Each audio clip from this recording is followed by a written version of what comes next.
You're watching Dalinar 101. Today we're going to be going over the deep dive and crash course of Protection Paladin for Season 2. I'm going to go over just quickly, crash course, some of the things that you should know for Protection Paladin. Basics, if you don't want to stick around for the deep dive, totally fine. So here we go. Consecration. You always want to be standing in your consecration. If you're standing in your consecration, it's going to be there. If you're not in it, it's not there, okay? You can have a weak aura for tracking it. There's plenty of helpful weak auras like Consecration Bar. Consecration, why do we want to be standing in it? Well, it reduces the damage we take. When you're standing in Consecration, because of our mastery, it says you take 15% or 10%, depending on how much mastery you have, of the damage that you would take otherwise. So you want to just constantly be reducing the damage you take by always standing in Consecration. If you move out of your Consecration, just cast it again. You also, mastery increases our block chance, and block means you take less damage. When you are hit by something and then you successfully block, you take less damage. So that's good. We're a tank. We want to take as little damage as possible. Okay. Guardian of Ancient Kings is our strongest defensive, but has a long cooldown. Ardent Defender is a useful, versatile defensive, relatively weak, has a short cooldown, but it's actually also very strong because it has a cheat death. So if something would have killed you, it'll still instead bring you back to life with 20% of your maximum HP once. Lay on Hands is a great way to heal yourself for a lot of health, but it's also defensive as it increases our armor by 30% with our talent build for 8 seconds, and that's useful, trust me. Armor is our damage reduction, right? And if we can increase that damage reduction by 30%, then you're cooking with gas. Okay, Divine Shield, long cooldown, but very, very powerful, very, very versatile. In this build, it is an AoE taunt as well as immunity. So it's a great defensive, 100% damage reduction. Can't get any better than that. It removes debuffs. It resets kind of environmental things. It allows you to move freely when you would otherwise be snared. Awesome ability. And Sentinel. Sentinel reduces the damage you take by 30% for 6 seconds, and then it dwindles beyond that. You start losing stacks. It's kind of a complicated ability, but all you need to know is increases the damage and healing you do by 20%, and reduces the damage you take by 30% for the first 6 seconds, and then you get diminishing returns over the next until it ends, and it has a maximum of like 20 seconds or something. Great defensive, super useful. Moment of Glory. All the damage you do while Moment of Glory is active is converted into an Absorb Shield, and that Absorb Shield is 25% of the damage you do. It also increases the damage you do from your Avenger Shield by a percentage, it's 20%, and then you Absorb Shield means you don't take damage. Eye of Tear, in our current build, we're using Templar. Eye of Tear is very useful. It does a lot of damage, and it gives us a secondary ability. So after we cast Eye of Tear, it changes to Hammer of Light. Hammer of Light does some healing in addition to damage. So we take a look at that. Hammer of Light, it has this ability called Sacrosanct. There we go. Sacrosanct Crusade gives you an Absorb Shield of 15% of your health when you cast Eye of Tear. So you immediately get that 15% Absorb Shield, which is really adds up. And then when you cast Hammer of Light, you heal for 15% of your maximum health. And that's increased if there's multiple targets to hit. The amount of healing you'll do increases. So big Absorb Shield right off the bat, right? And then heal afterward. Okay, so it's a good defensive, but it also does a lot of damage. Hammer of Light does a lot of damage. Kaboom, right? Hammer of Light just did what? 4 million over the 2 times I cast it, so on average of like 2 point something, right? A lot of damage. Good damage. Good damage, good defensive. Eye of Tear, things to know, it is ranged. It has a range of 8 yards, so if I cast it from this distance, I will not actually get any damage reduction on the target that I want to hit. I'll still get my Absorb Shield, but I won't get the actual damage reduction on the target. So if we cast it from here, you see, no debuff has been applied to the target. I did not get the 25% damage reduction that I was promised. Okay, you only get that if you're close enough. Okay, now, Ardent Defender, Guardian Ancient Kings, Sentinel, Divine Shield, they all have something in common, and lay in hands in this build, they all come off cooldown faster because of talents that say every time you spend holy power, reduce the cooldown of those major abilities, which means that other than Eye of Tyr, all of your defensives and Moment of Glory will come off cooldown the more abilities you do. And this season, the tier set has a chance to give you kind of rolling holy power. Just the holy power keeps generating as you do damage, okay? As you spend your holy power.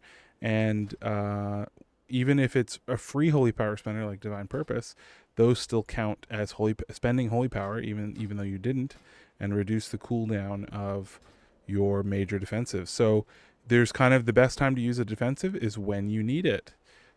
Just right before a damage event happens, use a defensive to mitigate the damage that you take.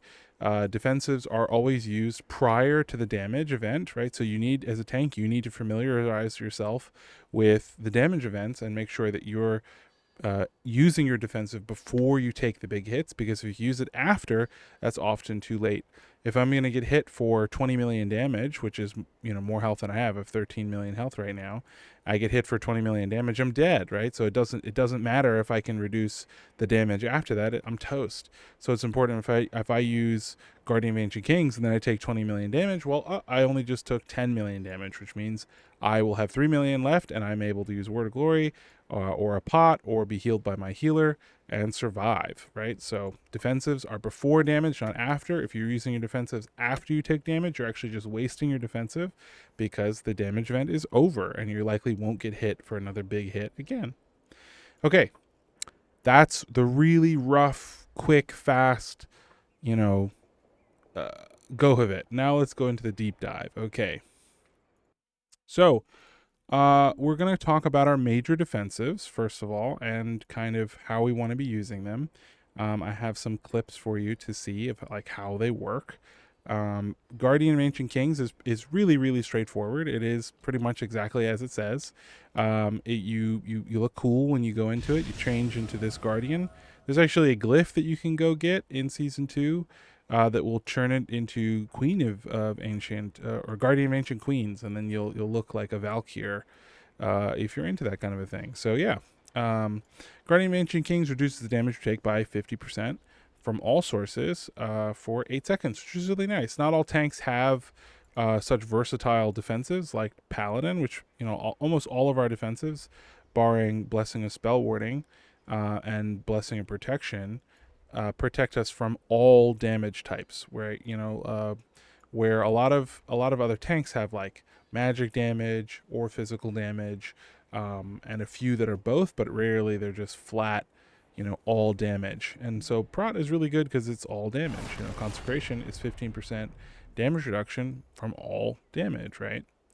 Warriors have defensive stance, which they don't have to stand in. But yeah. Yeah, so that's Guardian of Ancient Kings. And Guardian of Ancient Kings, because we have these talents, we have a few talents here that are feeding into Guardian of Ancient Kings. Righteous Protector is a big one. Righteous Protector says that every time you spend Holy Power, it reduces the cooldown of Guardian of Ancient Kings by 1.5 seconds. And then we also have a few other things. No, it's not that one. Is it this one? Reduces the cooldown of Ardent Defender, Lay on Hands, and Divine Shield. Okay, well, those are all still really useful. Unbreakable Spirit. We used to take Uther's Counsel in Season 1 because it would reduce the cooldown Blessing of Spellwarding, Divine Shield, and Blessing of Protection by 30%, and now it's only 15%, which is about 30 seconds. So it's still useful, but it's so hard to grab that talent to reduce that. But yeah, so that's Guardian of Ancient Kings. It does have a long cooldown, right? 5 minutes. It seems like forever. It's not that long, right? So I really don't want you to think like, oh, that's a defensive I can only use in the worst case, scenario and the most highest damage. No, just send it, because most of our defensives will give us enough value in one way or another that you're going to be okay, right? Ardent Defender is a really powerful ability. Let's see how Ardent Defender works. So Ardent Defender says that when you were to take a lethal amount of damage, instead of dying, you come back to life with 20% health.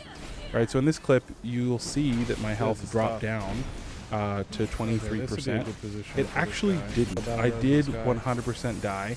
Part of it is I'm running away from the boss here, so I got my back to the boss, which you never want to do because you can't block or parry when you've got your back turned to an enemy. I believe you also have a higher chance of being crit on. I'm not 100% sure, but I do know that you can't block or parry, and we reduce a lot of damage as tanks with our block and our parry.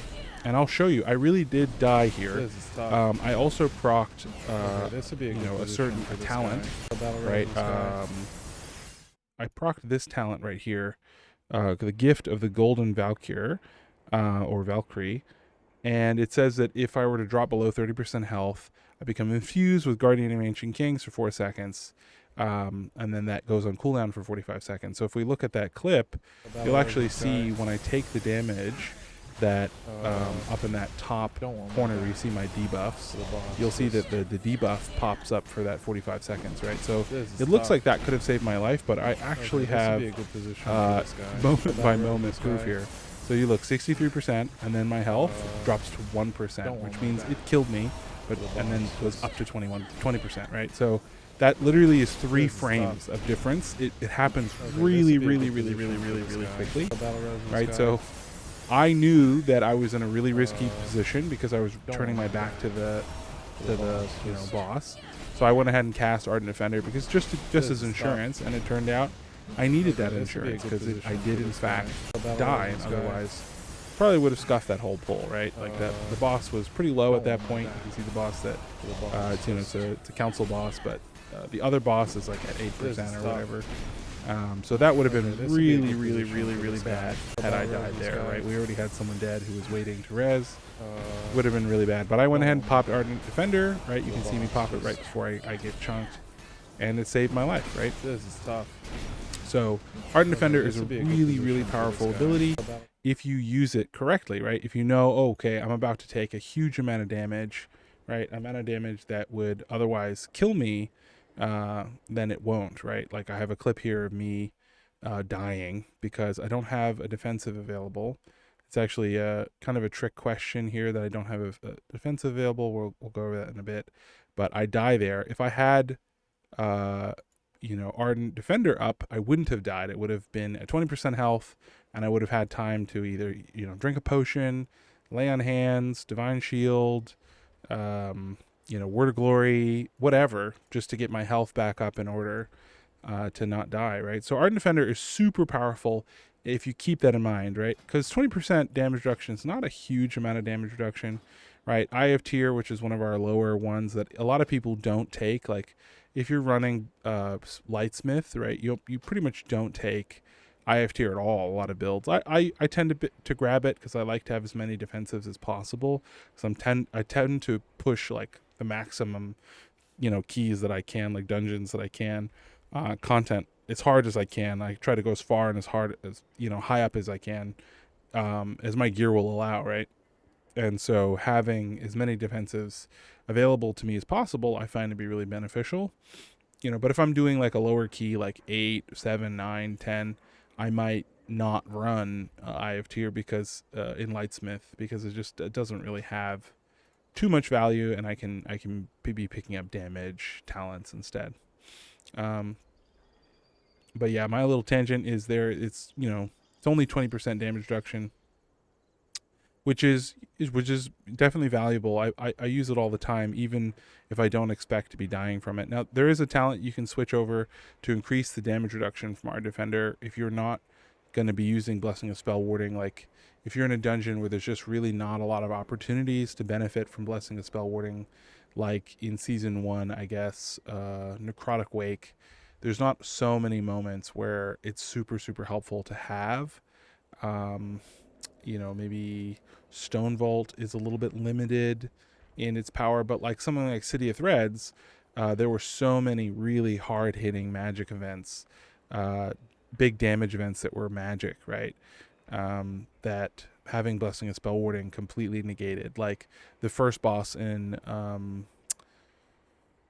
City Threads, that ability Subjugate was 100% magic damage, and so I could just completely ignore that. And casting Blessing of Spellwarding, unlike Blessing of Protection, does not drop aggro, right? So I rarely run Blessing of Protection for myself. If I grab it, it's usually so I can give it to an ally. Like I might pick it up for Necrotic Wake, I can protect someone from the fixate, from that, you know, second to last boss that likes to fixate on players and then chase after them. I can cast Blessing of Protection on them, but you can't cast it on yourself because you'll drop 100% of aggro while it's active. There are some tricky things you can do where you can make a macro that casts Blessing of Protection and then immediately drops it, and then, you know, you can try to taunt a target, so like a boss, to get aggro back.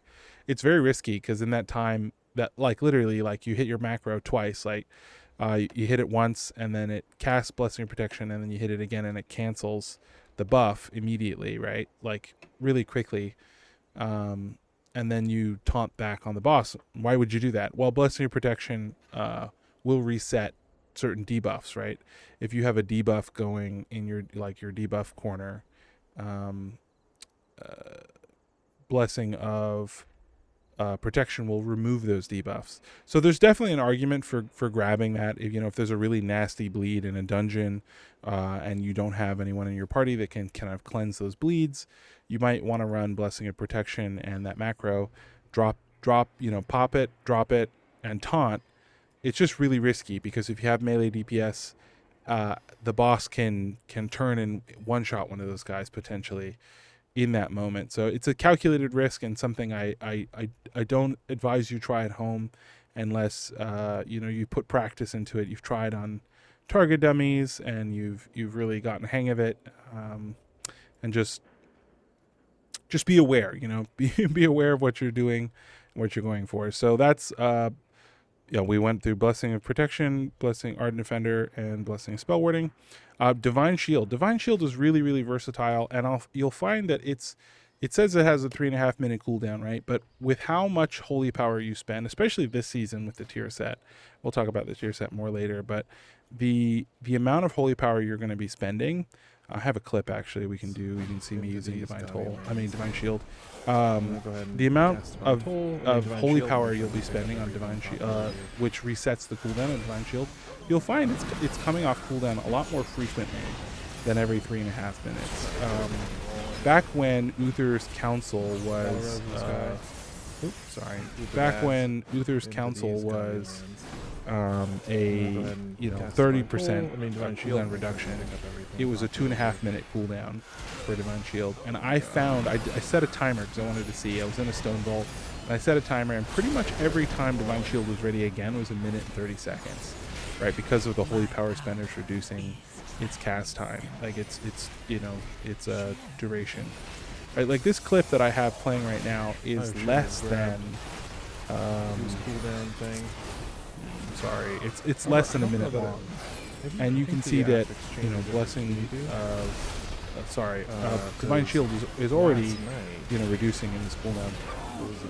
Another thing that is really important about Divine Shield is that it with the talent that we've got a talent here called Final Stand, right? Final Stand says during Divine Shield, all targets within 15 yards are taunted.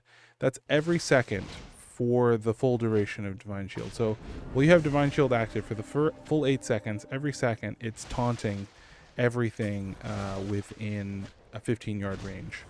So let's see what that looks like. So you see I grab this, and I want to grab aggro on these, and my health is dipping down low here, and I cast it. It's hard to see, but if you look at the very beginning of Divine Shield, you'll see there's little taunt markers that pop up above people's heads, and that'll just keep happening, right? Now I make sure you see that guy X, the X Null is a little bit far away. I'm worried that he's out of that 15-yard range, and so I'm getting closer to him so I can make sure that my Divine Shield does in fact, you know, taunt him, and I make sure that no one else is here is Divine Shield pulling aggro on him. So it's really powerful. Divine Shield is really useful not just as a damage reduction tool, but as an aggro grabbing tool, right? That's a really big pack. It's a lot of stuff to grab all at once, and I really wanted to make sure that I had security to build up time before I got into the pull, right? because as prop paladin, we do need some time to kind of get our engines going in a pull to get our maximum defensiveness, and you'll find that you're much stronger in the middle of a pull, right, defensively speaking, than at the start of a pull. At the start of a pull, you're often really weak, especially this season. In Season 1, where we were running Lightsmith would often have us go into pulls with an Absorb Shield because of Holy Bulwark, right? But we don't have Holy Bulwark anymore. So we don't have that Absorb Shield just rolling when we go into a pull. And that Absorb Shield could be as much as 5 million, right? Which at the time is like half of our health bar. So to run into a pull with half of your health bar gives you a lot of time, right? You see me go into this pull and, you know, relatively immediately I go down to like 64% health, right? So to have half of your health bar as an Absorb Shield before you go into a pull is really valuable, and we don't have that anymore. So Divine Shield is a very valid tool for pulling aggro and really risky pulls. Sorry, I should have grabbed. Were you trying to make sure that you're grabbing aggro and everything because it's risky, right? You've got damage that are very bursty, and you want to make sure that you've solidly aggroed everything. So Divine Shield's just really versatile, right? It's an immunity, it resets all of our debuffs, and it gives you, you know, it removes you from snares, it removes you from any kind of loss of character control, right? If you're stunned, if you're rooted, anything like that, it'll just remove all of that. So Divine Shield, super, super useful, especially with that talent. Without Final Stand, Divine Shield is pretty much useless. Because just like Blessing and Protection, if you cast a physical immunity, any spell that makes you immune to physical damage will mean that targets will no longer target you. They will drop aggro on you immediately, and they reset all the aggro you build on them. Reset, and they go somewhere else.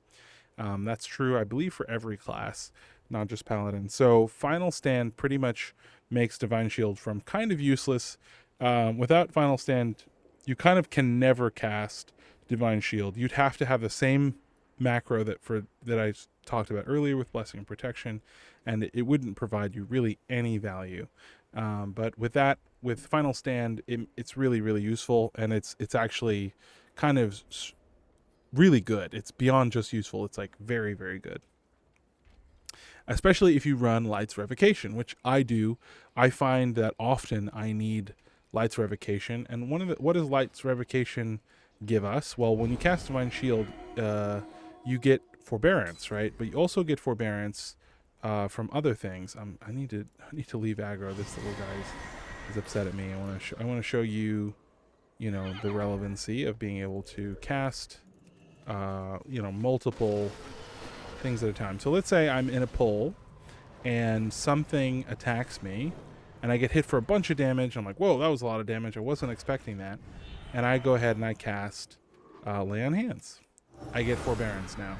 That means I can't cast Divine Shield, right? So if I try to cast Divine Shield, oh, well, I can cast it because, you know, I have Light's Revocation. Well, normally you can't cast it, right? But you can see Blessing and Spellwarding. I can't cast it because I have Forbearance. I can't cast Lay on Hands because I have Forbearance.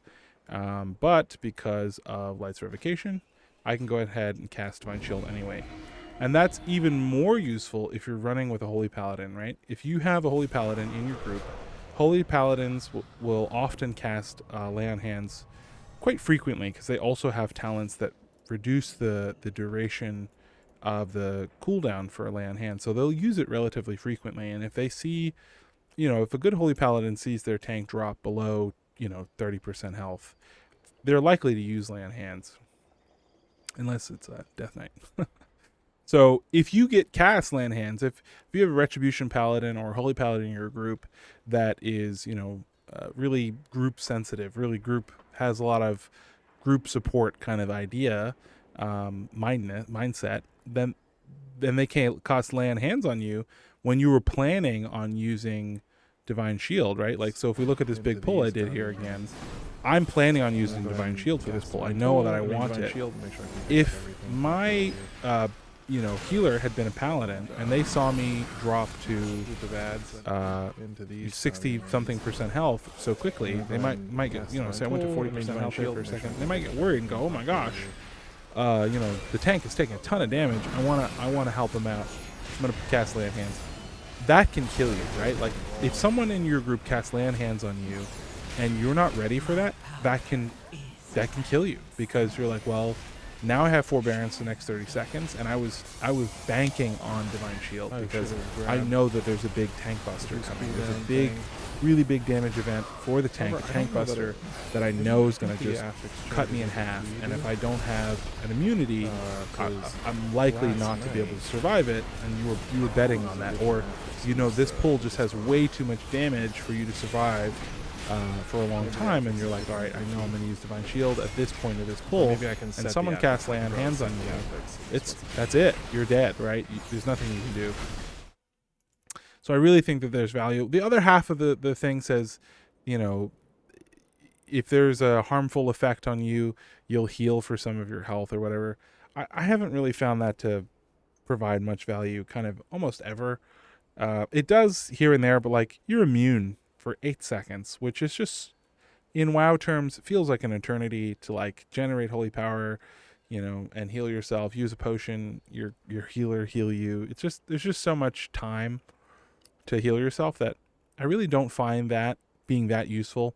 In PvP, I found it to be pretty useful, but we're not talking about PvP. We're talking about Mythic Plus. So Divine Shield, super useful. Don't think of your cooldowns as emergency buttons for a rainy day.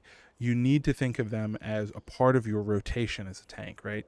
Especially in season 1, there were so many tank busters, even just on, you know, the trash mobs, that you really needed to have defensives kind of rolling all the time. And I try to kind of do that anyway, right? I kind of roll defensives all the time when I'm in a key. I kind of want to always have something that's got my back to make sure that I'm staying nice and healthy, and I'm safe. And especially unless you're a Death Knight, it's really important to have a nice strong health bar, because it affects group morale. Like people start to really panic and stress out if they see that their tank, right? If they have a bear tank, a warrior tank, you know, a paladin tank, and they see that their tank's health bar is, you know, below 50%. They panic. I panic, you know, as a DPS, as a healer. It really stresses you out, and you find that your group doesn't play as well. So it's kind of like a group buff. Something you can do is just really babysit your health bar, make sure you're nice and, you know, full health. Something I like to say also is a full health bar is one of the best defensives, right? But we can go into that a little bit after we cover some more of our other defensives. Okay, Sentinel. What is Sentinel? Sentinel is a version of Avenging Wrath. Avenging Wrath is a really powerful ability. It increases the damage and healing you do by 20%, as well as your critical strike for 25 seconds. So we're giving up that critical strike, and we're picking up, it also makes so your judgment generates an additional holy power, and so that your Hammer of Wrath can be cast even if the thing is at not 100% health. So you'll see that that is still true for Sentinel. You can still cast your judgment and all that stuff, and your damage and healing is still increased by 20% for the full duration of the buff. However, in addition, for the first 6 seconds it's 5 seconds, but you know, like around 6 seconds of Sentinel, you have full 15 stacks of this buff. And what the buff means, what all that language says, is you have 30% damage reduction for the first 6 seconds, and then it starts to fall off, and then you have a 15% increased health, right? So your maximum health goes up. The more health you have, the bigger health pool you have to draw from, the more damage you can take and survive, right? So the having increased health, super valuable, and that damage reduction and health begins to fall off over time. But then if you spend a holy power, it delays one of your stacks from falling off. So it's really rare, but it's possible to have for the full, you know, duration of Sentinel to keep all 15 stacks. And so that means you have 20 seconds of 30% damage reduction, which at the moment, none of our other abilities can get to 20%, 20 seconds, right? That's a really long time to have a defensive up, right? Guardian of Ancient Kings is 8 seconds. Ardent Defender is 8 seconds. Eye of Tears, 6 seconds. Blessing of Spellwarding is 10 seconds.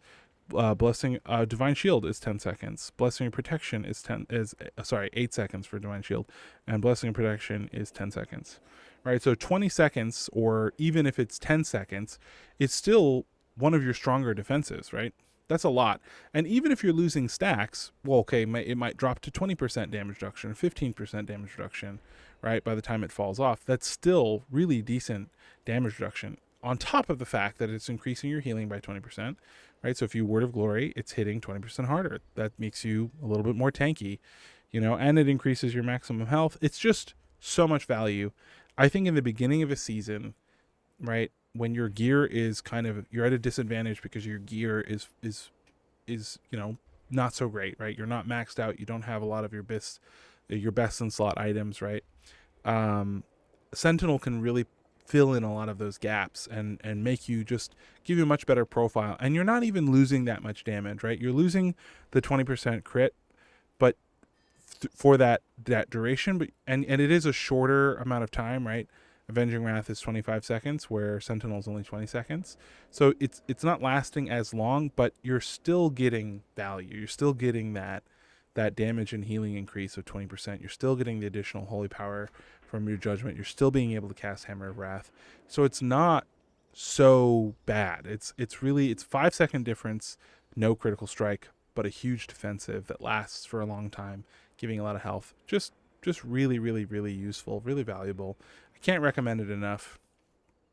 I pretty much run Sentinel all the time, except for if I'm doing lower keys, right, to fill up my vault for the week, or just I'm hanging out with friends and they want to do a lower key like an 8 for their alts, or a 10, whatever. Then I'll run a more damage centered build where I'll run Avenging Wrath, and I'll drop some of these, kind of defensive talents and push them on to the other side. If you look at our talent tree, kind of everything on the right side of the protection tree is kind of defensive talents, and everything on the left side of the prop Paladin tree is kind of offensive, right? Defensive, offensive. I don't know if they did that on purpose, but that's how it ends up. Like, Seal of Charity is a healing thing for your allies and yourself. This is like, a little bit of damage, but this is it increases, makes your consecration follow you, kind of, like a lot of these things are really damage reduction. And then this is like increases the Avenger Shield damage, gives you more haste, increases your Blessed Hammer damage, increases Avenger Shield damage, increases Shield of Righteousness damage. And it's like, it's all kind of all damage, little bit of defensive, little bit of damage / defensive. So it's like, it's not a perfect analogy, but yeah, you'll kind of find your damage talents are more on this side and your defensive talents are more on this side. Just kind of something random, a little bit interesting. Okay, so we've talked about Guardian, we've talked about Ardent Defender, we've talked about Eye of Tyr, we've talked about Sentinel, we've talked about Divine Shield, we've talked about Blessing and Spellwarding. Blessing and Spellwarding is one of the harder ones to use. You've got to learn what the tank busters are, and then you got to figure out what their damage types are, right? If you've got a damage event, something that hits you really hard, like a tank buster, right? If you got a tank buster and you don't pay attention to the damage profile, then Blessing of Spellwarding can be really hard to use. And if you find that overwhelming of like memorizing the different damage events, damage, types of the tank busters, maybe it's not worth going for. If we look at Sludge Claws here, which is the tank buster, it does 13 million physical damage and then 3.2 million nature damage. So it's really not much nature damage. There's an absorb shield, right? So the Blessing of Spellwarding would completely negate the absorb shield. It wouldn't be applied at all because that's a spell effect. And then Blessing of Spellwarding makes you immune to harmful spell effects, right? As well as the damage. So definitely very valuable there, right? That's a big absorb shield. It's just as much damage as the absorb shield. So in a way, it's kind of negating more overall damage in magic damage than it is physical. But you'll still get chunked, right? You'll still take a lot of damage. I actually have a clip taking, damage from that exact boss. It's a lot of damage. There's Sludge Claws, bam. And you see my health bar didn't move very much, and we'll go over that in just a second. Yeah, it's really hurtful. So if you find you know, Blessing of Spellwarding too difficult to use because you're like, oh, I got to study all these bosses, and I don't want to do all that. I can't really do all that. You can drop it and pick up Ardent Defender, and there also are dungeons, you know, in every season where you're just not going to get as much value. You might cast Blessing of Spellwarding once or twice, right? Where you're using Ardent Defender pretty much on cooldown. So it's up to you. But anyway, so we've talked about all those abilities. Do we have any other defensives here? Do you see any other defensives? Okay. Well, we do. Divine Toll. So let's look at Divine Toll. Why is Divine Toll a defensive? It doesn't say it is. It says instantly cast Avenger's Shield up to 5 targets within 30 yards. Each one generates holy power. So what part of that is a defensive? Well, if we look at this talent, Bulwark of Order, Avenger's Shield also shields you, for 8 seconds, absorbing 60% as damage dealt up to a maximum of 50% of your health. So I read that really poorly, but basically what it's saying is Avenger Shield, right? 60% of the damage it does is turned into an absorb shield up to a maximum of 50% of your health, right? So right now in, you know, fully maxed out health, that's 13 million, right? So it would be 5 million plus 1.5 million. So 6.5 million, 6.5 million, 6.5 million absorb shield, I think. Correct me in the comments on math if I'm wrong. Probably am. Absorb shield, a lot of absorb shield, right? Let's look at that big pull I did. You can see I cast Divine Toll during Avenger Shield. Divine Shield. And you'll see that when I cast Divine Toll, I get a big absorb shield here. It shows up. Whoop, boom. That's all absorb shield, right? So an absorb shield is a great defensive because it's 100% damage reduction until it breaks, right? So having casting Divine Toll gives you absorb shield. And often Divine Toll is a great thing to pull in a big pack because it does good damage, right? It casts Avenger Shield as 5 times, right? And each Avenger Shield can hit 5 targets with our current, you know, build. It always hits 3 targets, but with Soaring Shield, it'll hit 2 additional targets. So when you cast Divine Toll, that's 25 Avenger Shields in total of, you know, targets being hit. So it generates a lot of absorb shield, but it also generates a lot of damage. Does a lot of damage with things like Refining Fire, and if you're running Tears Enforcer, it can do a lot of damage, right? And that damage is all converted into an absorb shield, which means that you're not taking as much damage when you go into that pull, and because it's hitting all those targets, it's gonna, you know, generate a lot of absorb shield. We can go down here and we can oh god, that multi-target guy is. Yeah, it's always rough, man. There's always so many people down there wailing on that thing. Maybe we can do these three dummies here. We can cast it on these guys. Wow. You can see it ricochets around quite a bit and comes back to you. We generated some absorb shield. We got, you know, a lot of absorb shield there. Run away. Yeah, so Divine Toll is kind of, in a way, a defensive. It's not the strongest defensive ever because it's, you know, maximum of 50% of your health. So in the best case scenario, it's never going to be a massive absorb shield. It's limited by how much damage it can do, you know, but it's super useful, and I definitely use it as a defensive all the time, and it saves my life all the time. So that's another defensive that you have in your toolkit, something that reduces the damage you take without you even really thinking about it, right? Okay, Moment of Glory. Now, Moment of Glory is this kind of a, I don't know, controversial is the right word to use, but, you know, you'll see that it's not something that's chosen by a lot of people. It has a relatively long cooldown at 1.5 minutes, right? 1:30 seconds. It's not super long cooldown, right? It's kind of one of our shortest defensive cooldowns compared to the other ones, except for Eye of Tyr, right?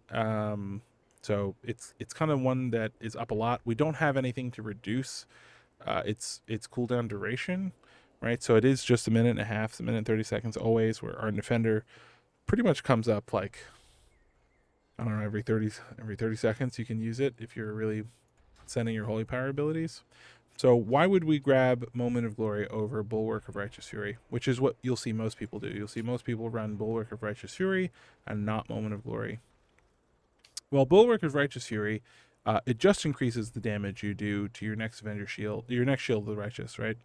So when you cast Avenger Shield, if it up to 5 targets, it'll increase the damage by up to 100%, right? So if you cast Divine Toll, it'll increase your next Shield of the Righteous by 100%. If you hit 5 targets with your Avenger Shield, because you have 5 targets to hit, it'll increase the damage of your next Righteous bolt, your next Shield of Righteousness by 100%, right? So instead of doing 85,000 damage, it'll do 170,000 damage, something like that, right? So yeah, that's kind of passive increased damage all the time. If you're fighting a boss and you cast Avenger Shield, it's just the one boss, so it'll just hit the one target. It'll increase your damage by 20%. So why would we, that's damage we lose. Damage we lose means the pack is dying slower, and the pack is dying slower means you have to tank it longer, right? So maybe it's not worth grabbing as a defensive. Well, I argue that it is an incredible defensive. I was able to time 14s that I was struggling to time without it in season 1 of the War Within because of the value that it provided, right? And here's why. Okay, so it says for the next 15 seconds, you generate an absorb shield for 25% of all the damage you deal. All the damage you deal. It's not just now from Avenger Shield. So we're still getting the Bulwark of Righteous Order, right, up to maximum of 50%. So we're still generating that absorb shield for that. But on top of that absorb shield, right, we're also generating 25% from all of the damage, not just Avenger Shield. So when you cast an Avenger Shield during Moment of Glory, you're generating 75, right? 60, 70, 80, 85% of the damage you do is converted into an absorb shield, right? That's a lot of absorb shield from the damage you do, right? Avenger Shield, 125,000 damage to its initial target, and then it does more damage to every target after that, right? As it bounces around. So you're generating a lot of absorb shield, but it does more than that, okay? It says, and Avenger Shield's damage is increased by 20%, and its cooldown is reduced by 75%, right? So not only we're getting extra absorb shield from all damage sources, not just, Avenger Shield. So Shield of Righteousness will generate absorb shield. Divine Toll will generate even more absorb shield. Eye of Tyr, the initial 430,000 is going to be converted. 25% is converted to absorb shield, and then the 2 million damage that Hammer of Light does on average, 25% of that is going to be converted into an absorb shield. And when you're pulling a really big pack, Hammer of Light does a lot of damage because it's an AOE ability. So it'll go out. I have a weak aura that tracks my absorb shield and like how much absorb shield I have at any given moment. And I've seen in certain packs, like the first pack pull in Necrotic Wake, where you pull like all of those little ghouls and the necromancer and all that. You pull all those guys together. I've seen my absorb shield go as high as 10 million, right? That's a full health bar of health. That's full health bar, and it's continuously generating, right? So I'm taking damage and I'm doing damage, and I'm like practically not taking any damage for like the whole time Moment of Glory is active, right? So a lot of absorb shield, and I have that here with Moment of Glory. So you see I cast Moment of Glory, and then I cast Hammer of Light, and then I get the Sledge Cause, and my health bar barely moves. My absorb shield. Now, to be fair, much absorb shield. journalistic integrity here, I did also use the bomb suit in that clip. I used it in conjunction with Moment of Glory. I used it at the same time.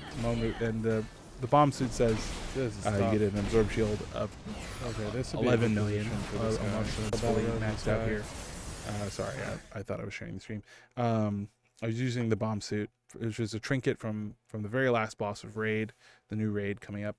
That gives you 11 milli absorb shield, which 75% of the damage you take is sent into that absorb shield. So, it's not really the Moment of Glory that absorbs the damage there, but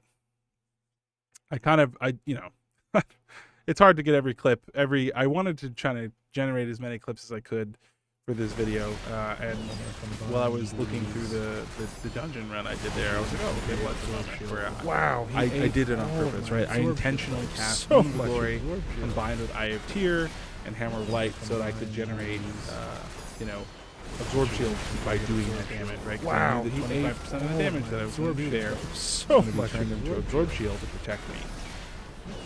And you know, you can see my health bar barely moves.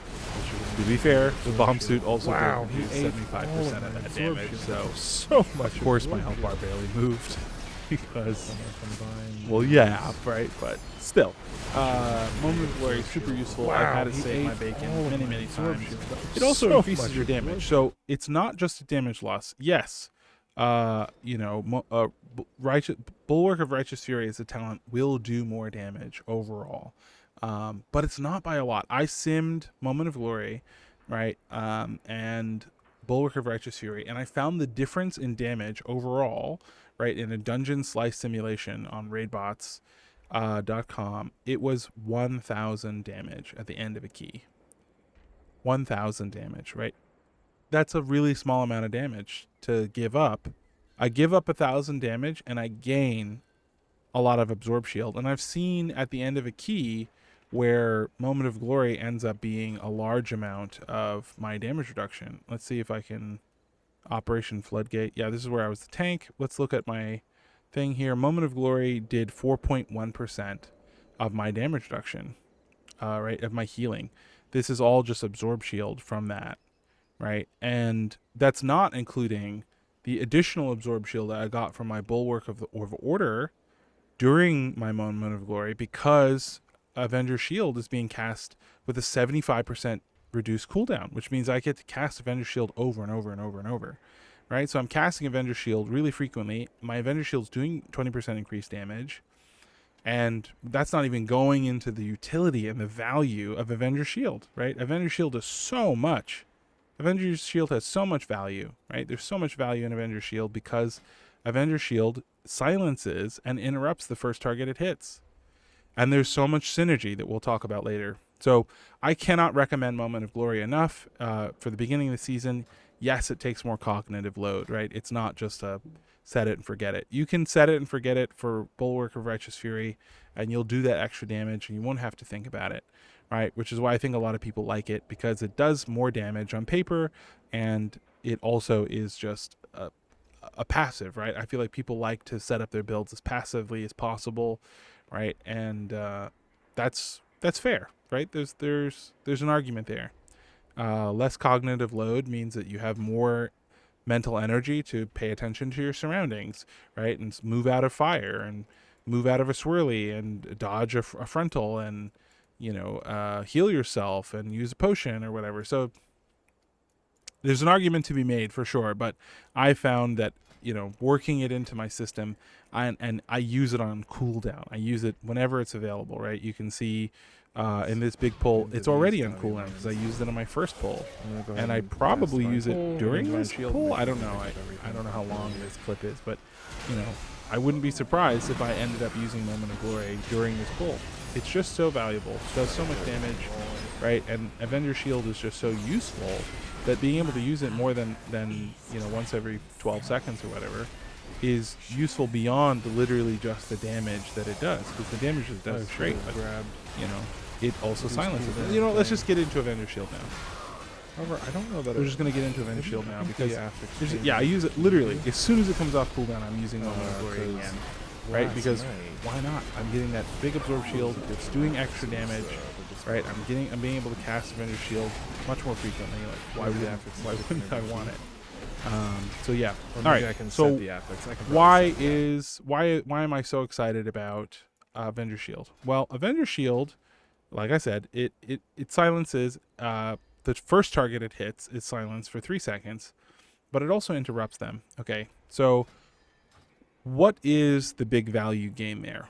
Well, in a key, there's a lot of casts happening, right? If we look at this poll, you can see that there are guys casting throughout. Cast Divine Toll. Divine now, Shield, if you just rely on your interrupt, which is Rebuke, Rebuke has a 15-second cooldown, right? as a prop paladin, the reason why prop paladins are considered so meta is because prop paladins can provide a lot of silence over and over and over in packs with a lot of casters without giving up really much of anything. All you have to do is set up mouse over casting. Right? So we can go over here. We can go to our options here and type in mouse over. Sorry, I misspelled mouse. Just enable mouse over cast.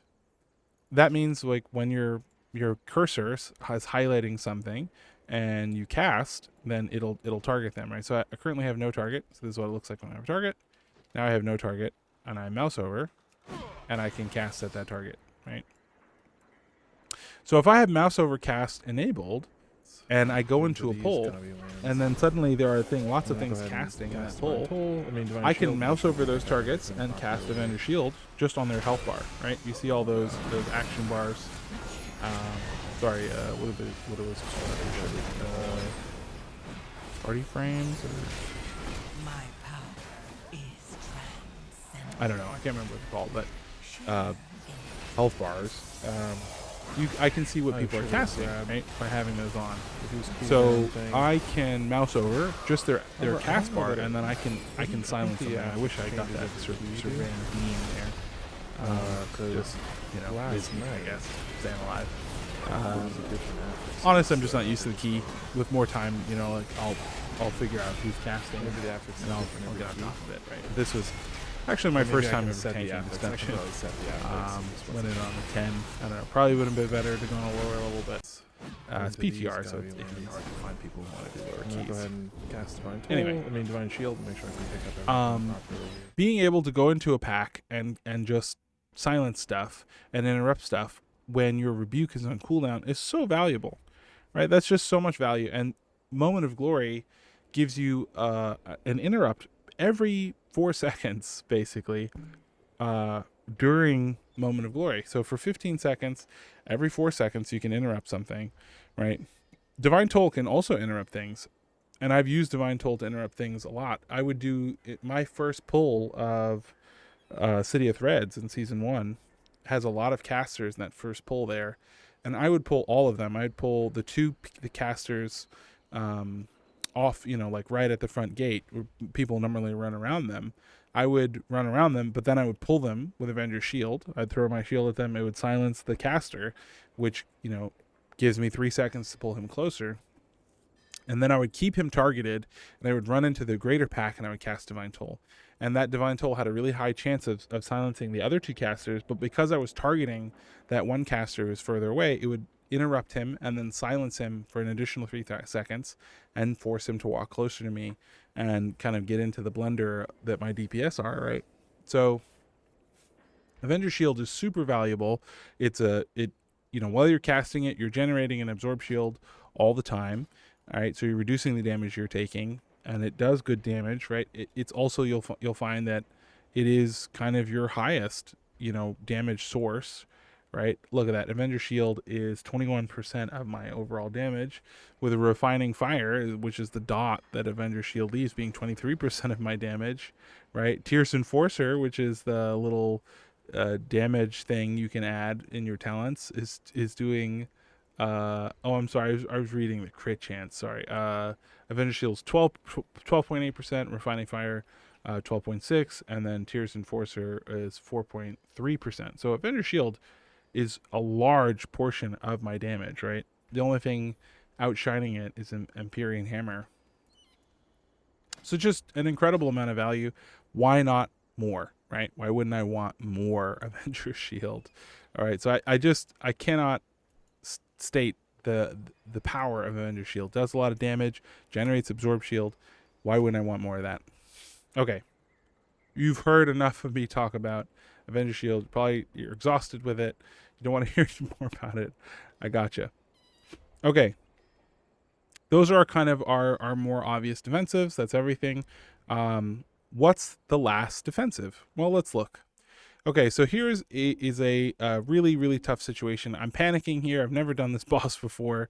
I'm freaking out. This guy hits really hard, and then I die.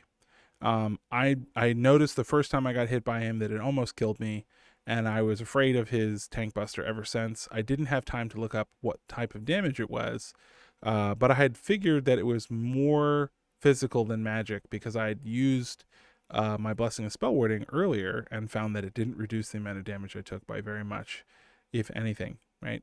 So I'm freaking out here, and I look down, I go, oh my gosh, I don't have a defensive ready for the Thunder Punch. And yes, Sentinel does come off cooldown right before, but like, it's really, really close, right?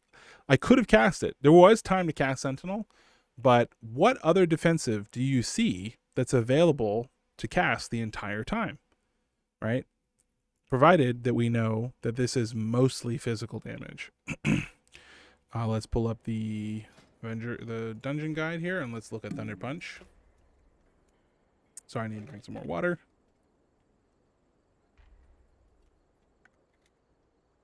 We look, okay, 16.2 million physical damage, and then 1.9 million nature damage every second for 4 seconds. Right, so it is, a significant amount of nature damage, right? That's 2, 4, 6, 8. It's 8 million nature damage. So it's not nothing. But really, the biggest dangerous hit is that physical damage. So let's look at that clip again. What here is something that I could have saved my life, right? I'm in my consecration when I take the hit. I've got the buff for my consecration, so that wasn't it. Yeah, I could have cast Sentinel, but I was looking and it was on cooldown. Same with Eye of Tyr. Eye of Tyr was coming, but not fast enough. I actually die before Eye of Tyr is available, but Sentinel, it does come up right before I die, right? I could have cast it the last second there, but I, just missed it. But there was something available the whole time that definitely could have saved my life. What was it? Do, do, do, do, do, do, do. Lay on Hands. Okay, how could Lay on Hands have saved my life when I was already at 91% health, right? Yeah, the best defense is a full health bar, but I likely wouldn't have survived just because I had a full health bar there. He does kill me, right? He just completely kills me there. 100% health would not have made the difference. How would a Lay of Hands save me? Well, if we go back to this talent that we have that says Lay on Hands grants the target 30% increased armor for 8 seconds, and it now ignores healing reduction effects, right? The healing reduction is not so valuable in this context. What really matters is the 30% increased armor, right? Because as a protection paladin, our damage reduction from physical damage is reduced by our armor, right? And that armor damage reduction is increased because of Shield of Righteous, which we'll talk about a little bit in a bit. So we're actually usually running around 200 and something, like 280,000 armor. So 280,000 armor plus 30% on top of that, that in fact would have saved my life there, right? I would have. I'm looking really rough. I'm panicking. I don't have anything. What can I do? What can I do? What can I do? Actually, Lay on Hands. Lay on Hands likely would have saved my life entirely. Now, I also should have pointed my back somewhere safe. I was running away from the leaping electricity thing, right? The one with the red arrow above it is the one after me. So I was a little bit also trying to find somewhere I could drag it into. That's why I'm running around so much. Trying to find a water pool to drag it through and also not get knocked off the edge when the tank buster hits me. I could have put my back up against the gate here, right? Because it's got that wall of force. So I actually could have put my back up against the wall there and it would have been extra safe. But yeah, Lay on Hands would have saved my life, right? So Lay on Hands is a defensive that you can use, and its cooldown is 7 minutes, but you'll find that it's up more frequently, right? I find that with this talent, the Lay on Hands cooldown is reduced by 1 second per holy power spent. So it's 3 seconds every time you cast a holy power ability. I find that it comes off cooldown much faster. And then with this season's talents, you'll find tier set, you'll find that it comes off of cooldown even faster. So yeah, we've talked about a lot of how to survive. Those are our kind of major defensives and minor defensives covered, right? Our most consistent defensive, which is consecration. We always want to be standing on our consecration. I would even argue that it might be worth moving, a talent over in our talent tree. What's going on here? Why can't I fiddle with my talents? Oh, I'm in combat. That guy's staring at me, mean mugging me. Am I still in combat? Am I still in combat? He wants blood. Okay. Yeah. I'd even argue that Sanctuary, right, is really valuable. There are a lot of people run Sanctuary because you move so much, especially this season. There's a lot of really dicey situations where being able to move around more is really valuable, right? And so running Sanctuary is definitely worth it. Barricaded Faith is nice, having that additional 10% block when you cast Avenger Shield. Right, we just talked about how much you're going to be casting Avenger Shield all the time, so it'll practically feel like probably like 80% uptime on that Barricade of Faith.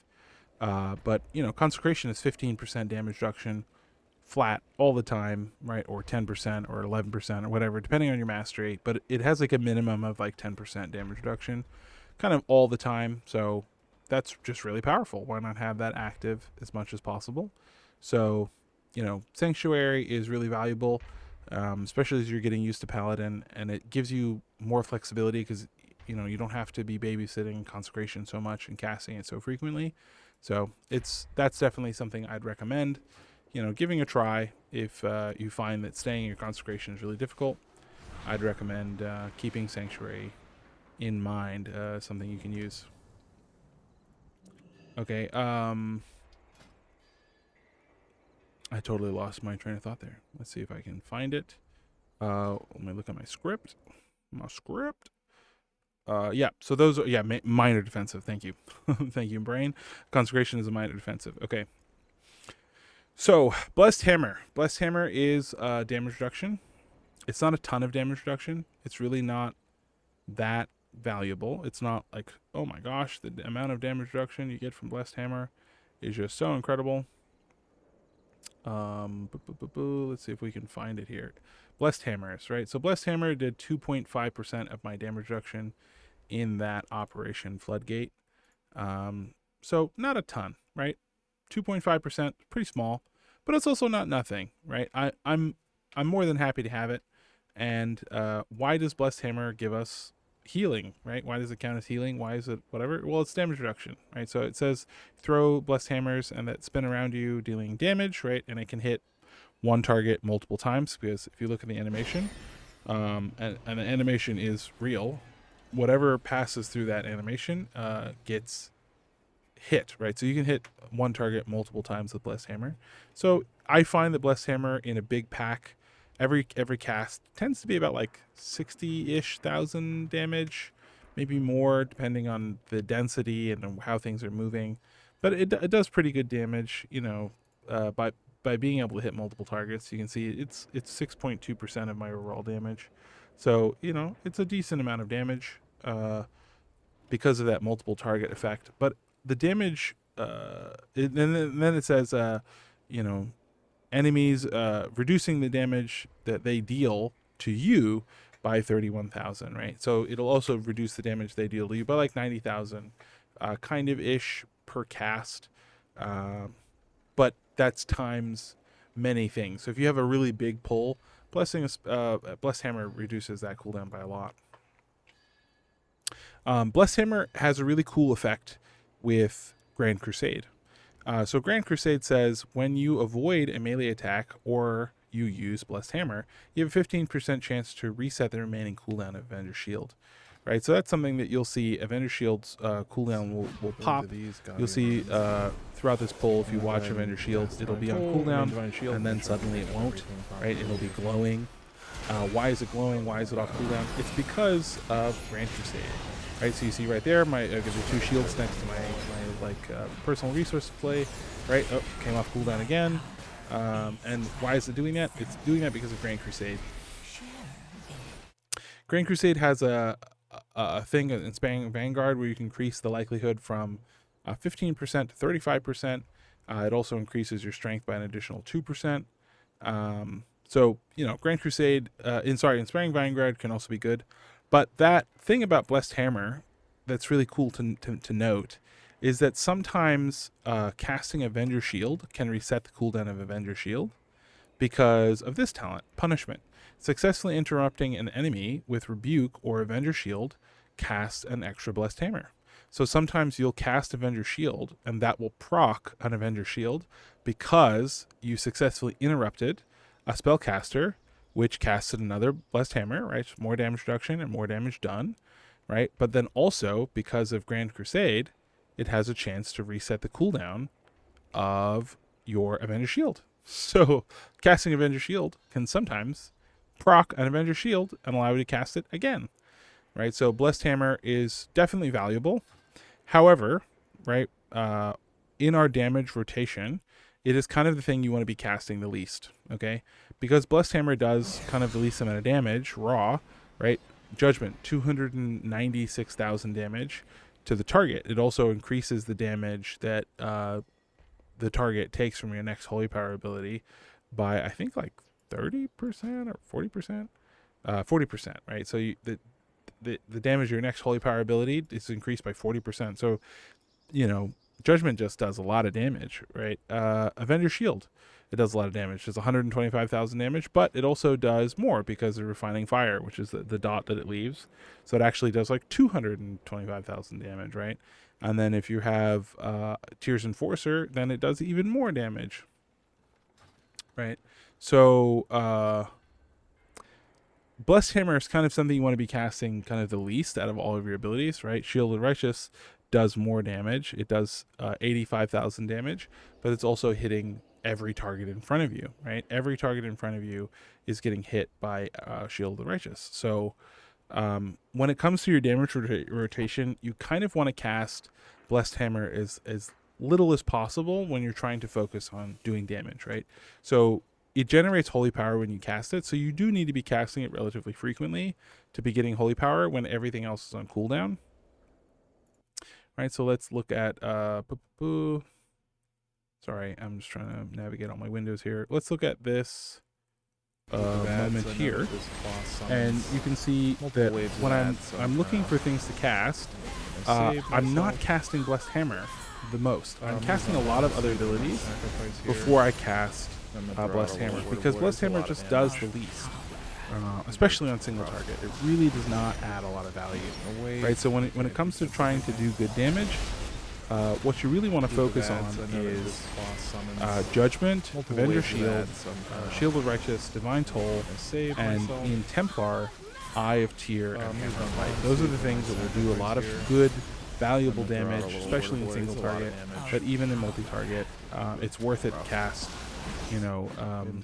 Judgment, right, instead of Blessed Hammer. You can see I don't cast Blessed Hammer in this pull for a good while before I'm casting plenty of other abilities. I'm doing lots of other stuff before I'm casting Blessed Hammer.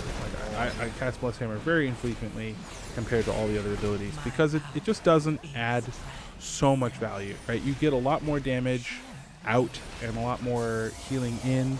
You get a lot more healing with Word of Glory. You get a lot more damage out with Shield of Righteous.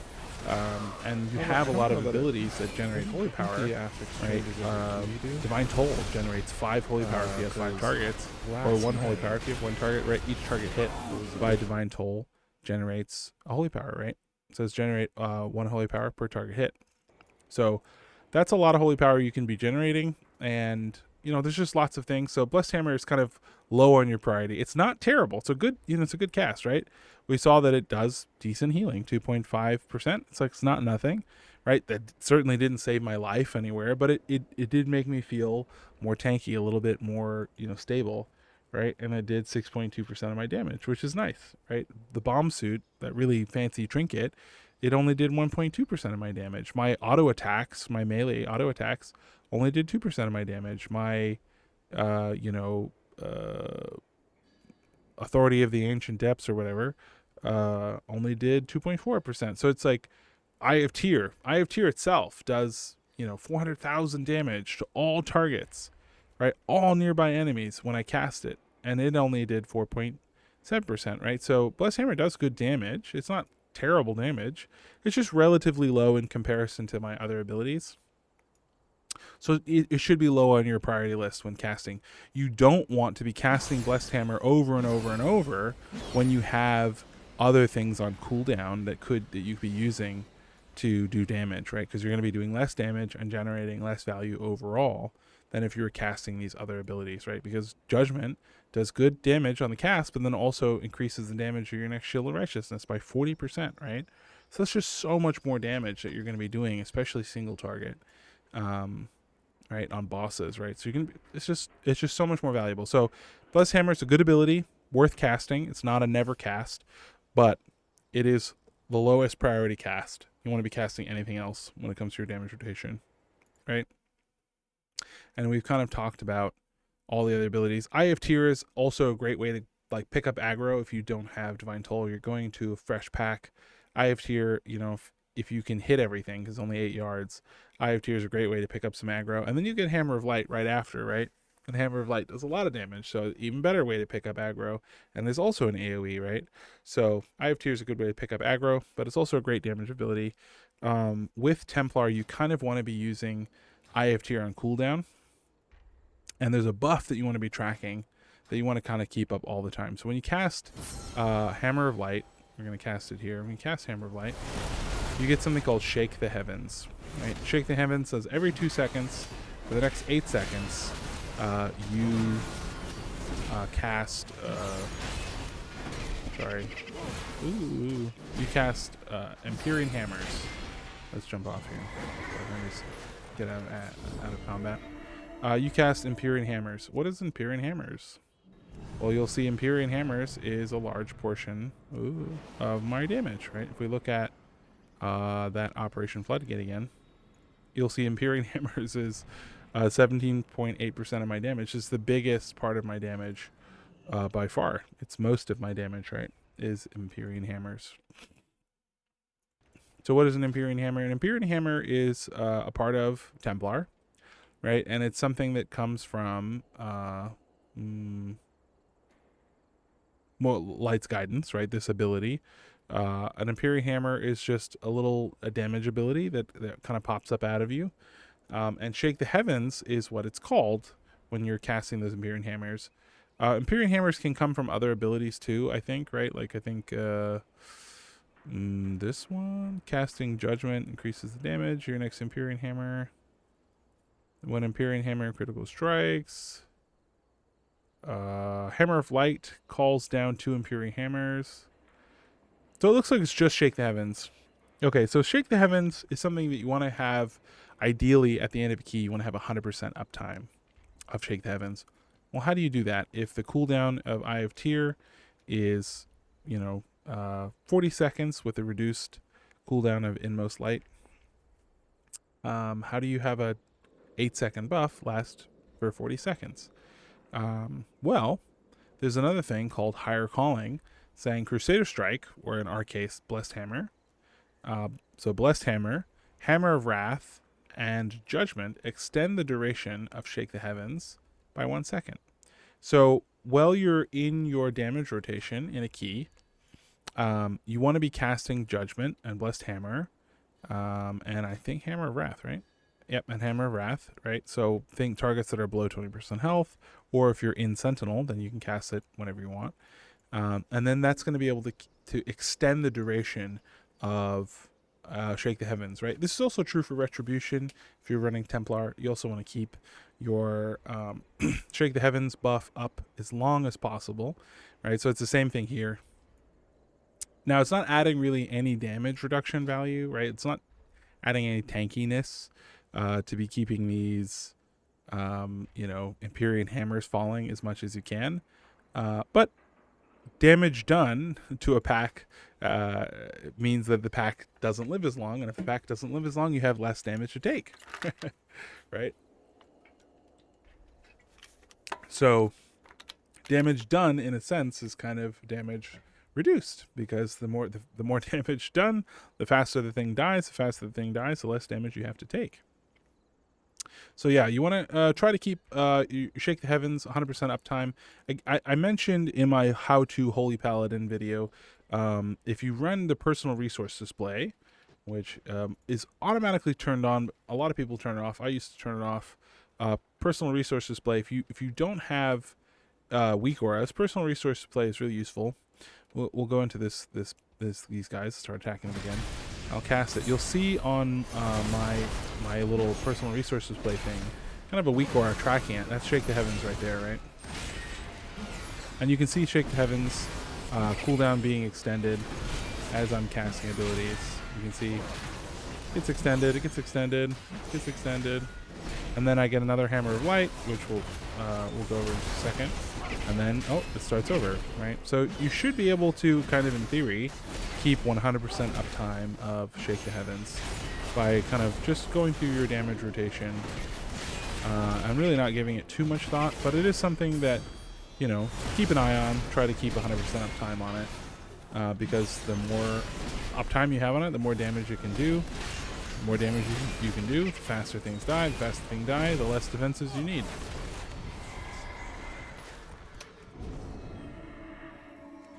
Okay, I was just leaving combat.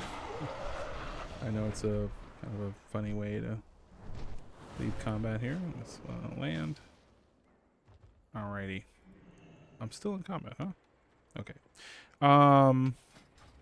Yeah, so let's Shake the Heavens. Why can I cast Hammer of Light before Eye of Tyr is off cooldown? There's an ability here called Light's Deliverance, which you can see I have 49 stacks of.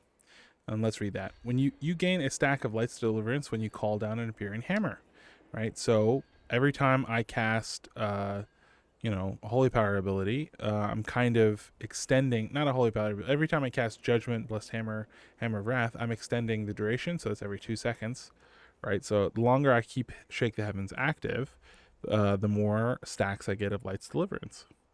So yeah, when you get a stack of Light's Deliverance when you call down an appearing hammer.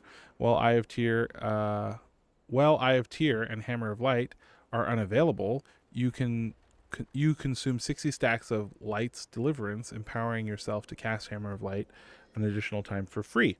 And that Hammer of Light is a real Hammer of Light, so it heals us for 15% of our maximum health when we cast it.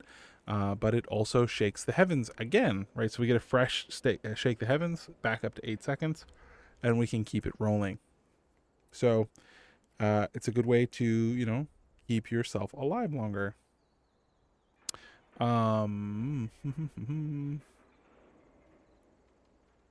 wow, that's cool.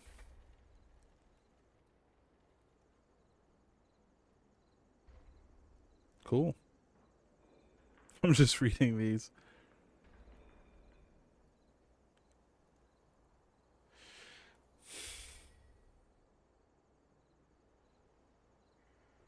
Okay.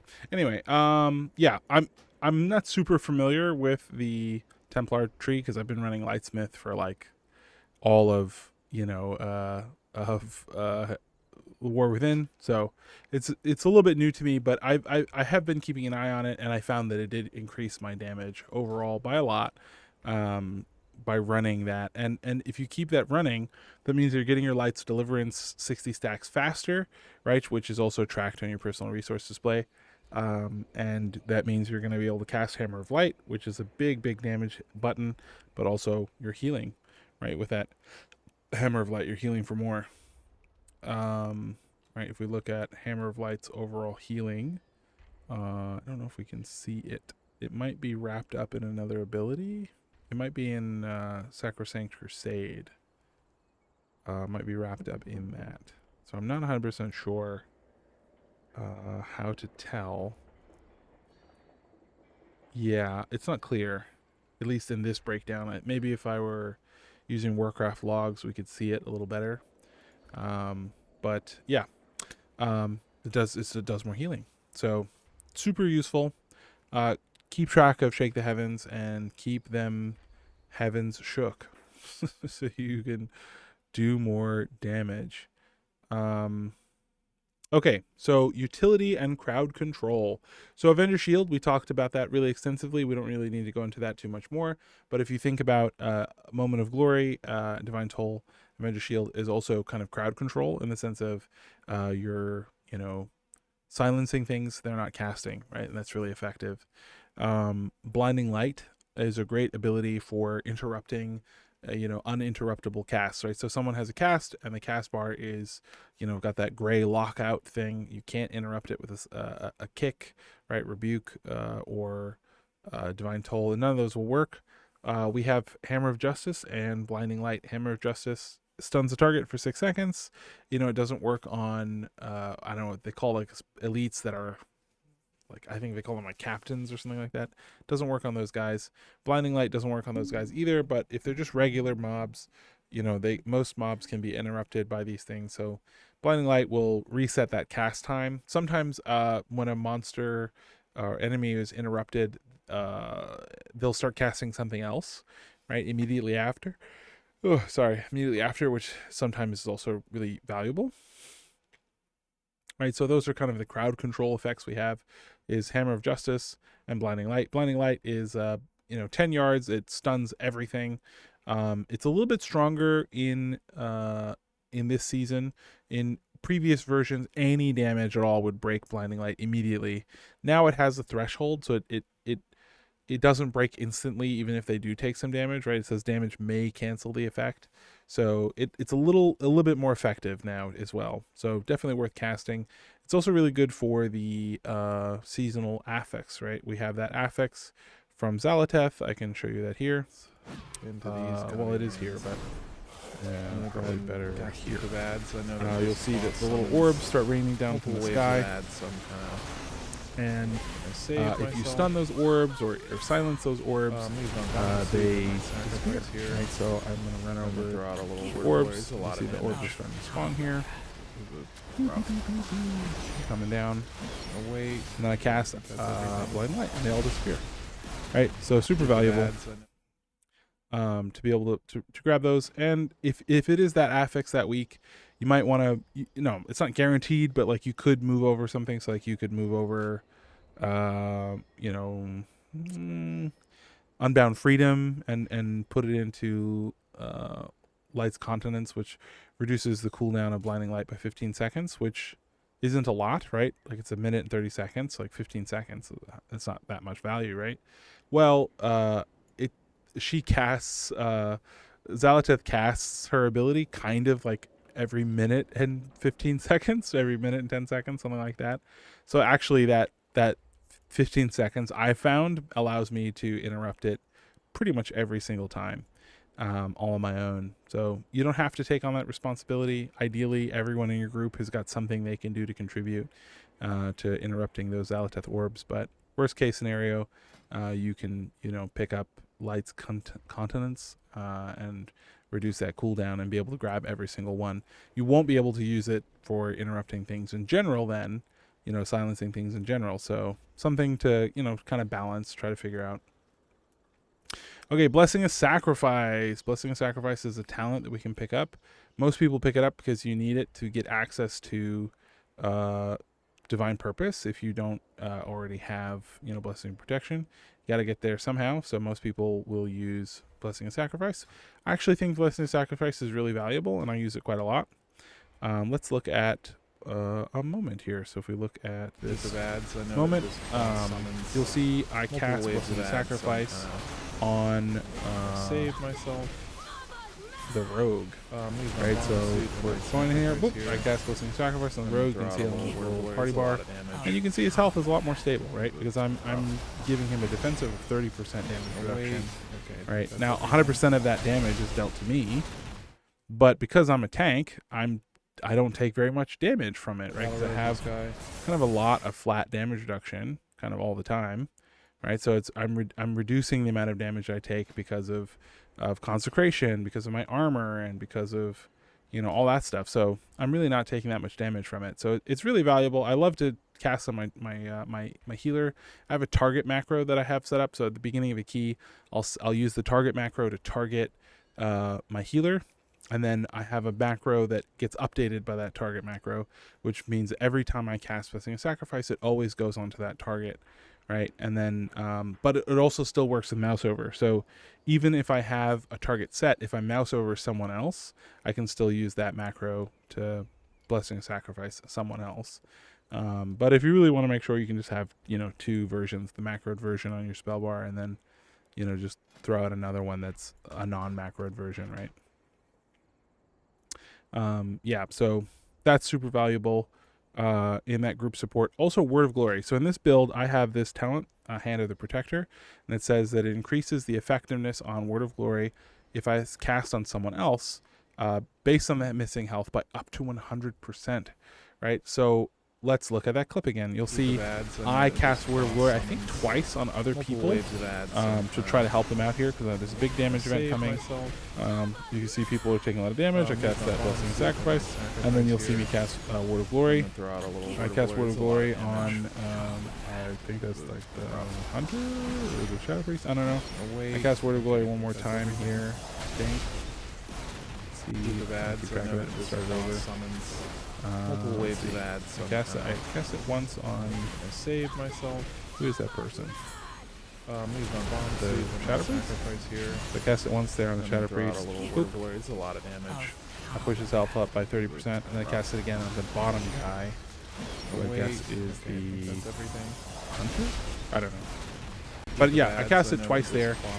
It didn't make or break. It wasn't like, oh yeah, that's what saved it, right? Like that's it. That's what saved the key. I think I might have cast Word of Glory here on someone else. We'll see. Wow, he ate all of my absorb shield. That was so much absorb shield. No, okay, I don't in that video. Maybe. Wow, this one. I doubt it. I was panicking so hard here. That'd be crazy if I healed someone else while I'm like fighting for my life and desperate need of help. Yeah, I didn't cast it on anyone else. I probably cast it on. I cast it on other people all the time. That's the point. I cast Word of Glory on people all the time. It's a really valuable part of being a Prop Paladin, right? So that's why I'm recommending you pick up Hand of the Protector. It's not, absolutely necessary. You can drop that and pick up Sanctuary or, Inspiring Vanguard or Tears Enforcer, or, if your haste is low, Relentless Inquisitor is really good. It gives you another 3% haste, basically over the end of the key. Like, there's a lot of really valuable stuff you can grab here, instead of Hand of the Protector. But I cast Word of Glory on my party members quite a lot, because if you think about it, and Blessing and Sacrifice, a healer, right? If you use it on your healer to keep your healer alive, that's kind of a defensive on yourself, because a healer that's alive is a healer that's healing, and a healer that's healing can heal you, right? So by using Word of Glory on my healer and saving them in a really risky moment, right, where they're like 1% health or something, that's going to give them more chances to heal a group and to heal me. Right? So Word of Glory on a healer, in a weird way, is kind of Word of Glory on myself, right? Because the healer heals me passively all the time, right? If we look at this key, right, the healer healed me the most after themselves. Healers almost always heal themselves the most, and then the tank is next. That's really common because healers are just really squishy, so they need a lot of healing, right? But if we see 24% of their healing went to me, right? So a healer that's still alive is a healer that's healing me, allowing me to tank better, right? DPS that are alive, right? DPS that are alive means that they do more damage and they end a fight faster, right? If we look at this pull, you can see I res that guy because I want him up. I want him doing damage, because the faster he kills these bosses, the less time I have to be tanking them, less defensives I need to survive. This would be a good position for this guy. So keeping a DPS alive with Word of Glory, right, even though it's not directly benefiting my damage at the end of a key, it's not directly benefiting my personal survivability, it kind of is, because a party member that's alive is a defensive, because a DPS or a healer that's doing their job increases my effectiveness, either by healing me passively or actively as the healer, right, or by reducing the amount of time that I have to spend in a particular pull, right? So I see the ability to heal my party members is incredibly valuable, and you'll see, right, if we look at this support clip, you'll see that my Word of Glory hits for 3 million, right? And for a DPS that has 9 million health, it's like, that's 30%, right? If you look over here in the top here, leftish corner, you'll see that 2.43 million for that Word of Glory. Boom, 3 million. All right, I just did 5 million healing to my party members. Sorry, Group of ads, I know 5.5 that this million boss healing to summons my party members multiple waves of ads. by casting Word of Glory on them. Save. To me, that just seems a no-brainer, right? And that's some of the value that a Paladin brings, the unique value that a Paladin brings to a group that a Prot Warrior doesn't, right? A monk, Brewmasters do have Vivacious Vivification, right? Which means that they can cast Vivify for free, like every 15 seconds or every 8 seconds, something like that. And they can cast it on anyone. And it hits like 20%, 25% of someone's health on average, right? Like, it's really powerful. But I can cast Word of Glory whenever the heck I want, right? No cast time, instant. I often have plenty of free Word of Glories to cast because of Shining Light. Shining Light says every 3 Shield of Righteousness makes your next holy, Word of Glory cost no holy power, right? And it has 2 stacks. So I'm often sitting on free Word of Glories that I can't even use, right? And casting Word of Glory, right, with Faith in the Light, grants me 30% extra block chance for 6 seconds. So casting, that's even if I cast it on someone else. So if I'm casting Word of Glory on other people in the group, I'm increasing my block chance. And as a Paladin, we can block spells, right? So I'm reducing the amount of damage I take just flat out all the time, right? Super valuable, right? Also, when I cast Word of Glory, I have, that's Shield of Righteousness. Okay, it's Word of Glory for Ret. My bad. Anyway, it's just valuable, right? It's just so much value. You could even drop Barricade of Faith to pick up Seal of Charity, so that 50% of the healing you do to other people with Word of Glory is also echoed onto you. But I don't know, it's not that necessary, but it's something you could do. Also, there's this ability, Lightforge's Blessing. Lightforge's Blessing does a lot of healing, right? If we look at Lightforge Blessing, where is it? It got nerfed, and it's still really good. Lightforge Blessing was 4.9% of my healing, right? And if we look at who did Lightforge Blessing heal, we can't look at the breakdown quite like that in details. But if I looked at it, you'd probably see that it's healing a lot of other people, because it says every time I cast Shield of Righteousness, it heals me and 2 nearby allies for 1% of their maximum health, right? It used to be 2% of their maximum health, but they nerfed it at the beginning of Season 2. It's still really good. You could also drop Lightforge Blessing and pick up Lightbearer, which says 10% of all healing done to you from other sources, so not your own healing. No Word of Glory, no nothing. We'll do that. But if the healer heals you or a party member heals you, 10% of that healing is done to 4 of your allies, to evenly divided among them. So that's super valuable. I haven't tested it quite a lot yet because it's new with the nerf. But back in Season 2, when this did 2% and this was just 10%, Lightforge Blessing ended up doing more healing for the party overall. But definitely worth looking into. Lightbearer is often really good for raid, just because there's so many more targets that it hits, and you're getting healed so much more frequently in raid because you take bigger swaths of damage more frequently. So, and raid Lightbearer tends to be a lot more valuable, providing value to the party. But yeah, there's a lot of things we can do as a Holy Paladin. A Prot Paladin that we can do to provide value to our group, right? You can cast Blessing and Spellwarding on someone else, right? Blessing and Spellwarding is just like Blessing and Protection. You cast it on anyone. It doesn't have to just be yourself. So if someone that like, oh man, this is a huge damage event, and that it's all magic damage, and that healer is just really low on health or really low on mana, or just is really squishy, I've noticed this key, you can cast Blessing and Spellwarding on them and they'll take no damage, right? Prot Warriors can't do that. They can intervene or whatever, intercede, I don't know. They can do that, gives them an absorb shield or something like that, a little damage reduction. But Prot Paladin just has so much utility. If used correctly, they can really support your group. And I found that I've been able to almost carry groups like entirely with the amount of utility that we have. Like, I found that my healer will die at times, and I'm able to do the amount of healing. Now, healing other people with your Word of Glory is a lot of mana, right? It's 10% of your mana every time you cast Word of Glory. So you have to be careful. If you cast 10 Word of Glories, you're out of mana, right? And then you can't use any of your abilities, and you can't heal yourself, and then you'll die. So you do need to be careful. You can't be using it all the time. But if you look at this clip, you look at my mana. My mana is pretty much full, right? And then I start healing allies once this damage event goes out. And you'll see my mana drop, but not so significantly that it's like, oh, I can't do mana anymore. Right?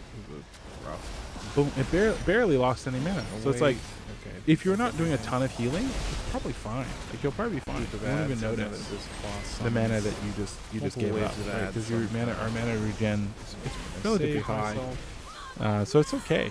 I'm using my bomb suit and my So I can't recommend it enough. I think, it's so overpowered that we can heal our allies. It's just like, wow, it's just so nice. And then we get that 30% block chance even when we try to heal someone else. It's just really good, right? So, group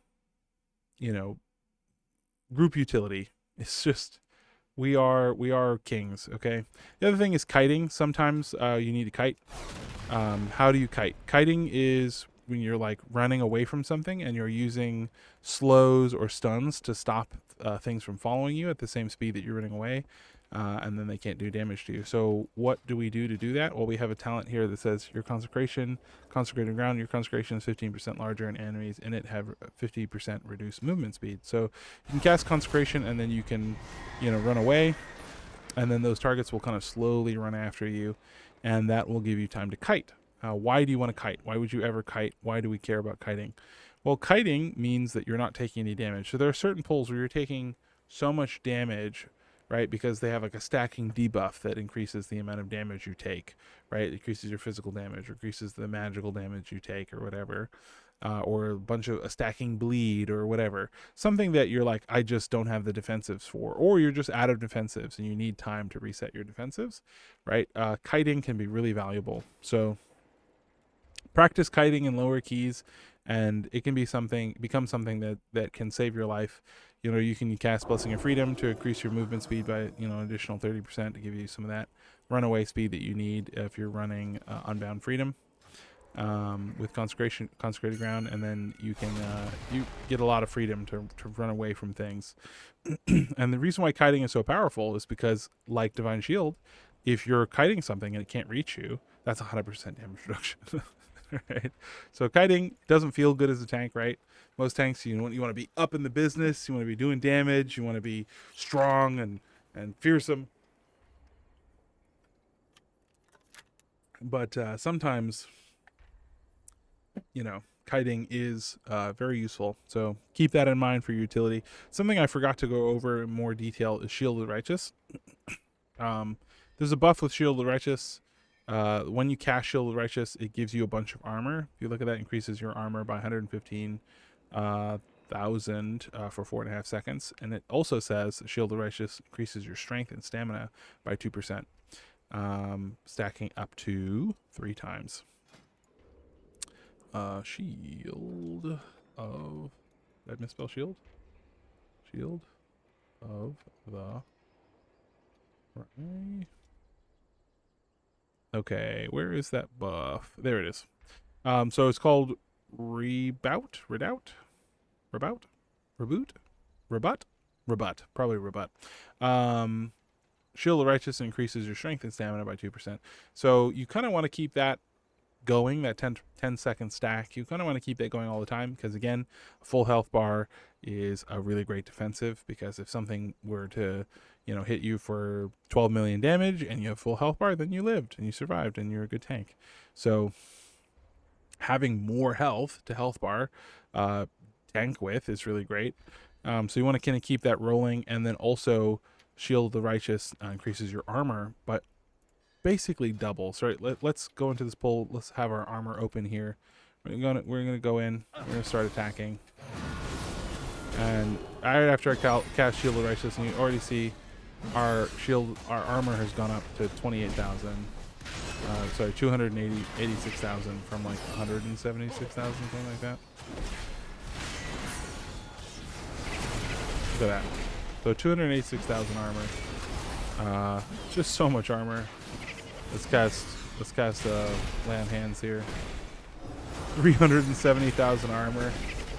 So much armor, so much damage reduction. 78% damage reduction. Incredible, right? Oh wow, they want me bad. They won't let go. I'm still in combat. What? Oh, I pulled this bird with Divine Shield. I taunted the bird out of the air. That's hilarious. Okay. Let's get back up there. Yeah, so that's why, you know, in this pull that I showed you earlier, right, this big pull, that's why I went into this pull and immediately started taking a ton of damage, right, and just like, oh gosh, because I'm not in my consecration, so that's 15% damage reduction I don't have. I'm not in my consecration. Right, it takes me a long time before I even cast consecration, right? Oh gosh, man, I'm gonna cast it forever. Oh boy, that's so much damage wasted. When am I gonna cast it?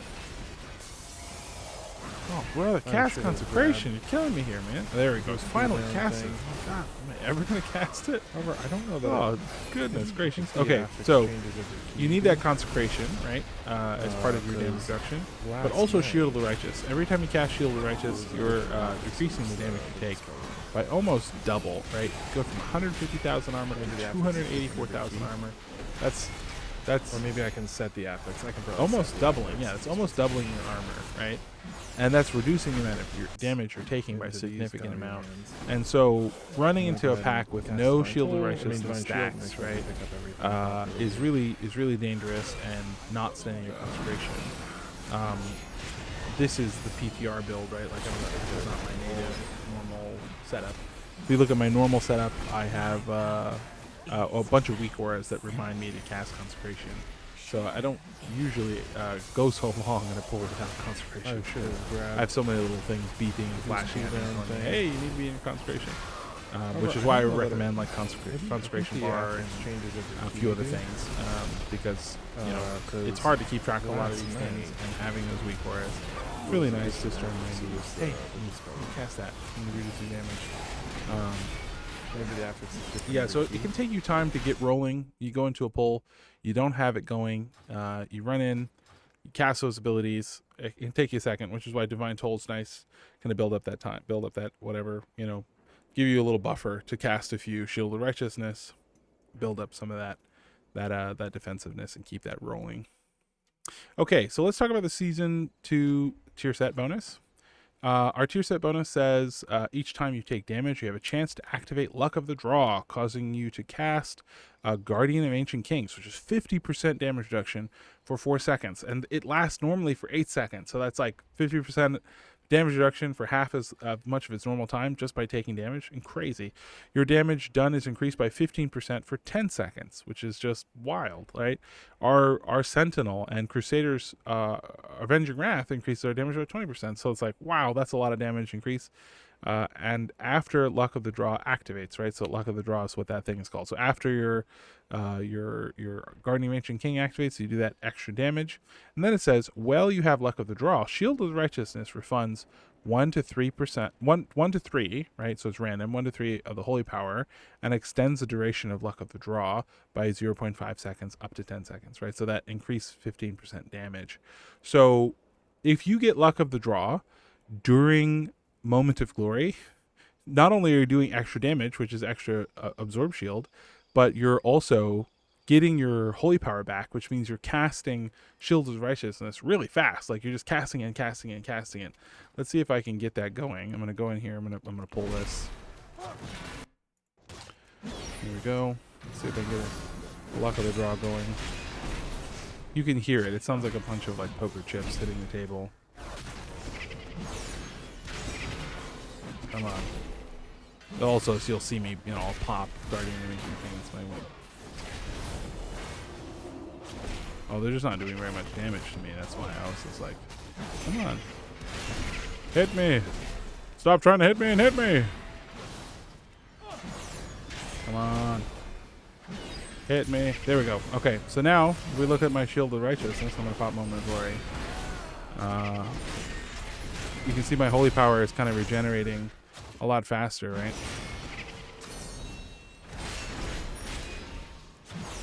And it's kind of random. But yeah, so, you know, if you're in a proper pull, proper pack, you'll be pulling you'll be taking a lot more damage, which means like more frequency in damage, right? Which means you have a much higher chance to, you know, pop your Luck of the Draw, right? So if we look at this big pull here, you'll probably see that Guardian of Ancient Kings Divine Toll, Divine Shield activates, and I don't even hit it. I do hit I actually activate it after my divine shield ends and cast it immediately. Getting my divine shield ends. I just want to really play it safe here. I don't want to take any chances.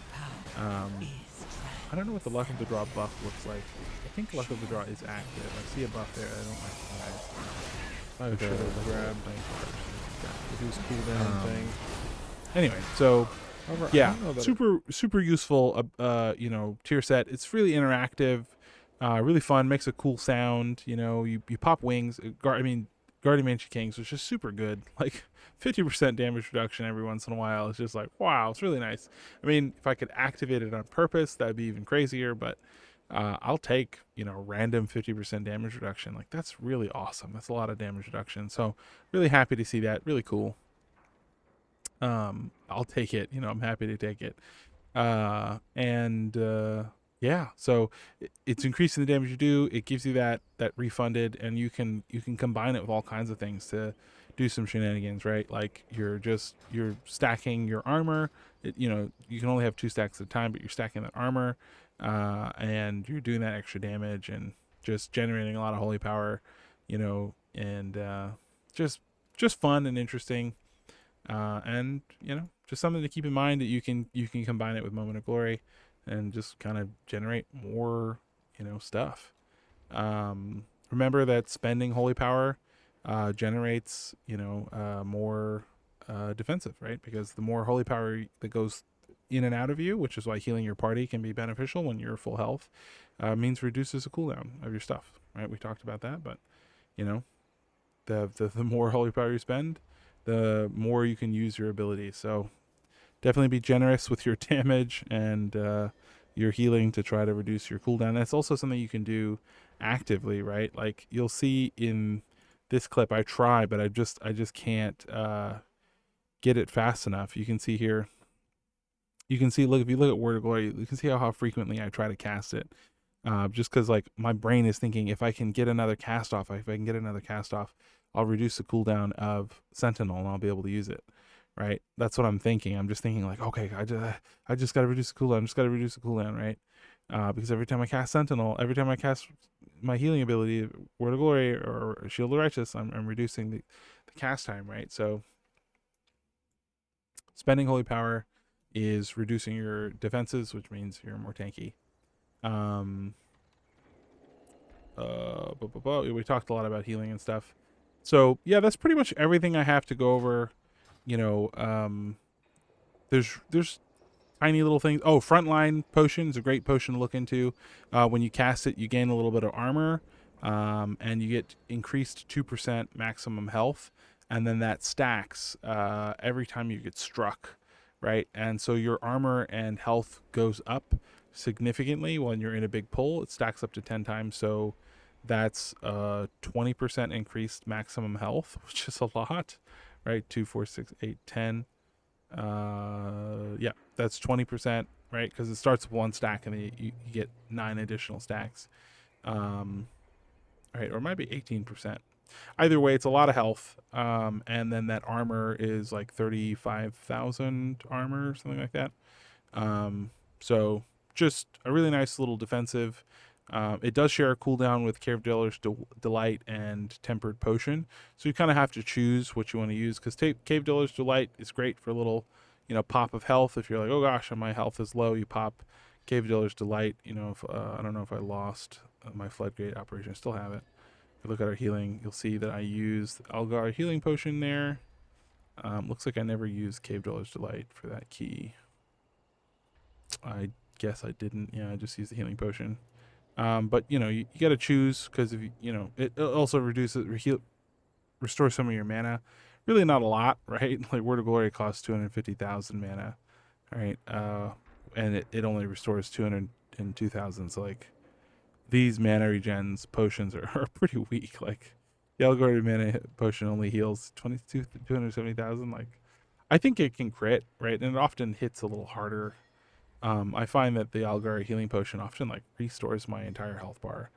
All right, if we look at this healing, I cast 4 times. I used my healing potion 4 times, right? And it hit on average. Can we see how it did on average? It did on average 4.6, right? So it does kind of almost double what it says it does on the label, which is what I found to be true. So, this mana potion probably does kind of double. So I guess it'd give like 2 or 3 extra Word of Glories, which is why I keep mana bars, potions on my bar. Yeah, I really can't think of a whole lot more to say here to give you guys help.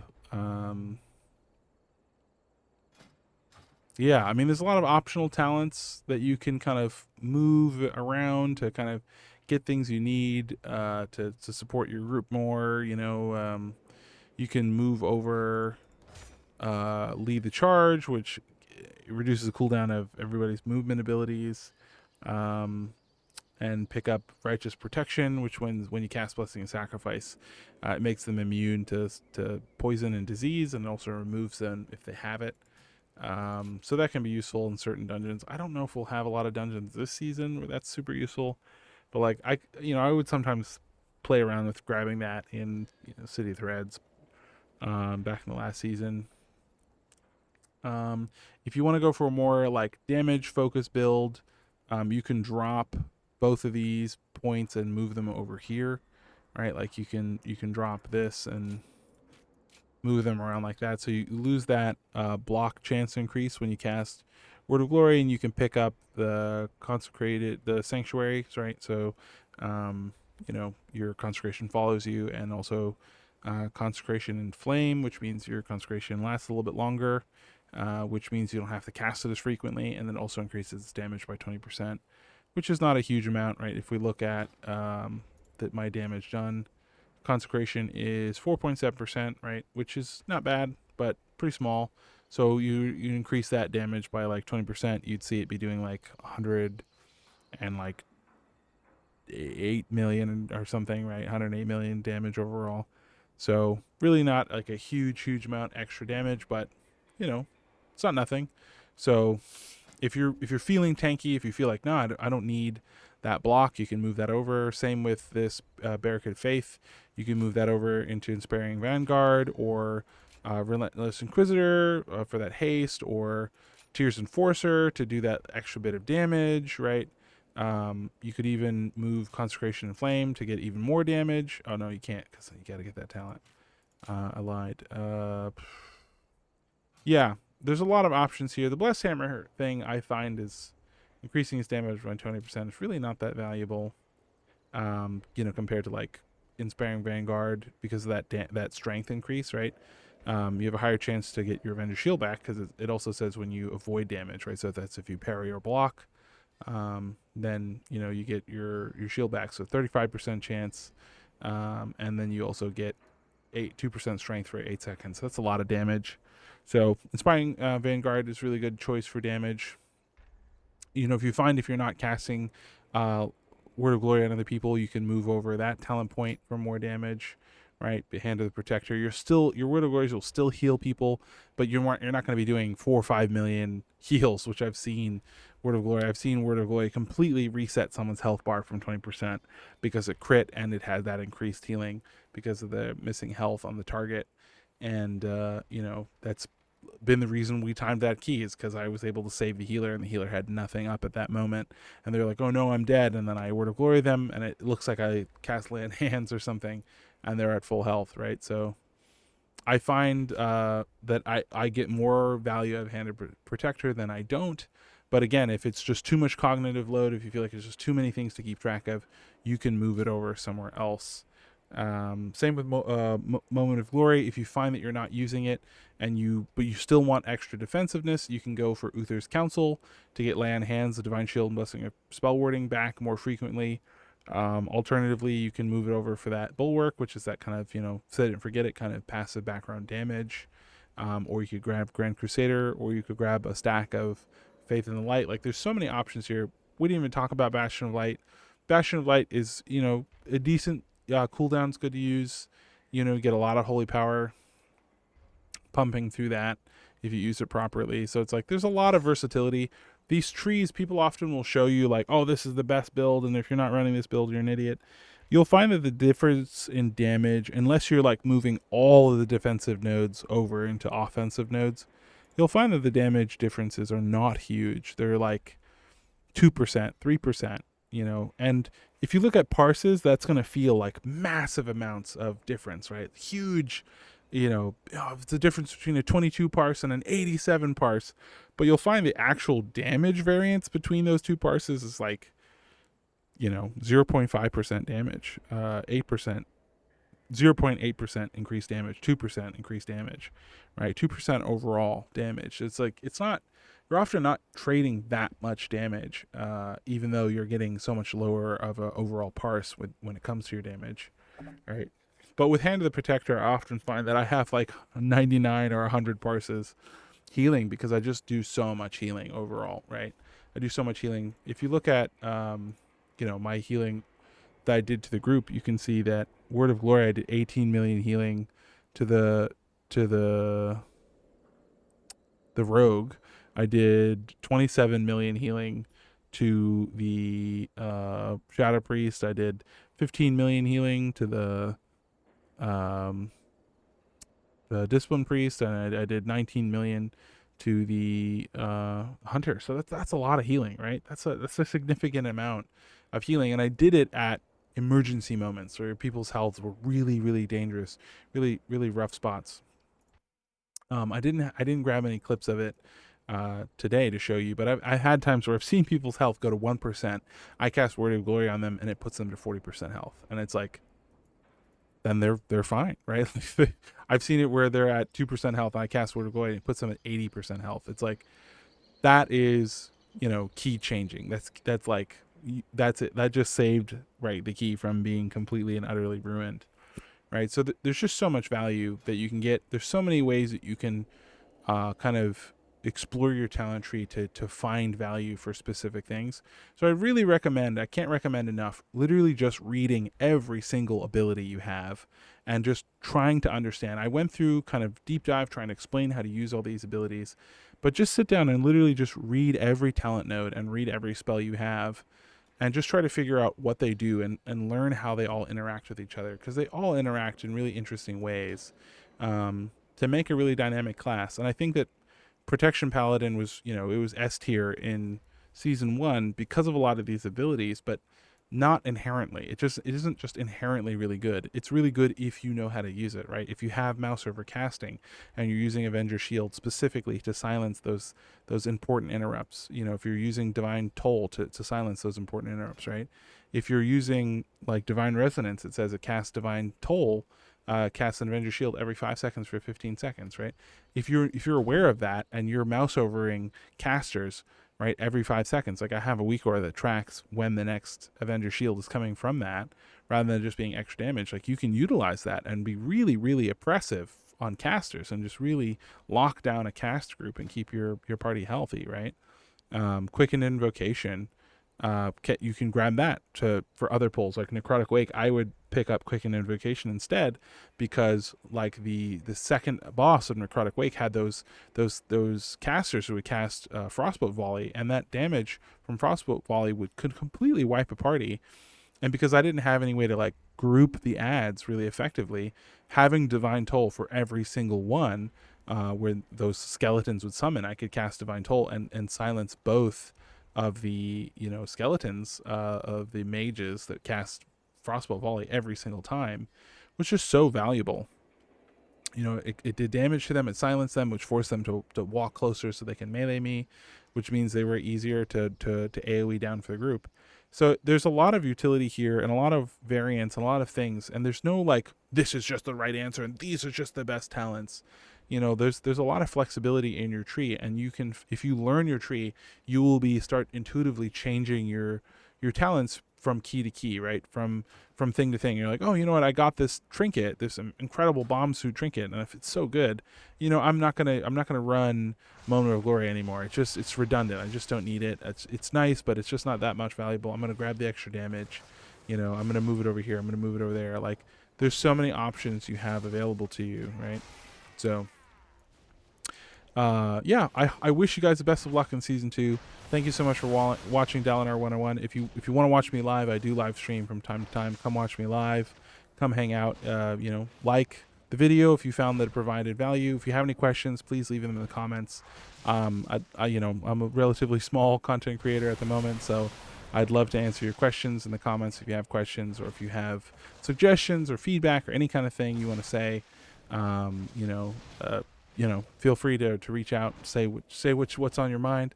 You know, and if you found this provided value and you want to see more videos like it in the future, consider subscribing. And yeah, thank you so much for watching. Adios.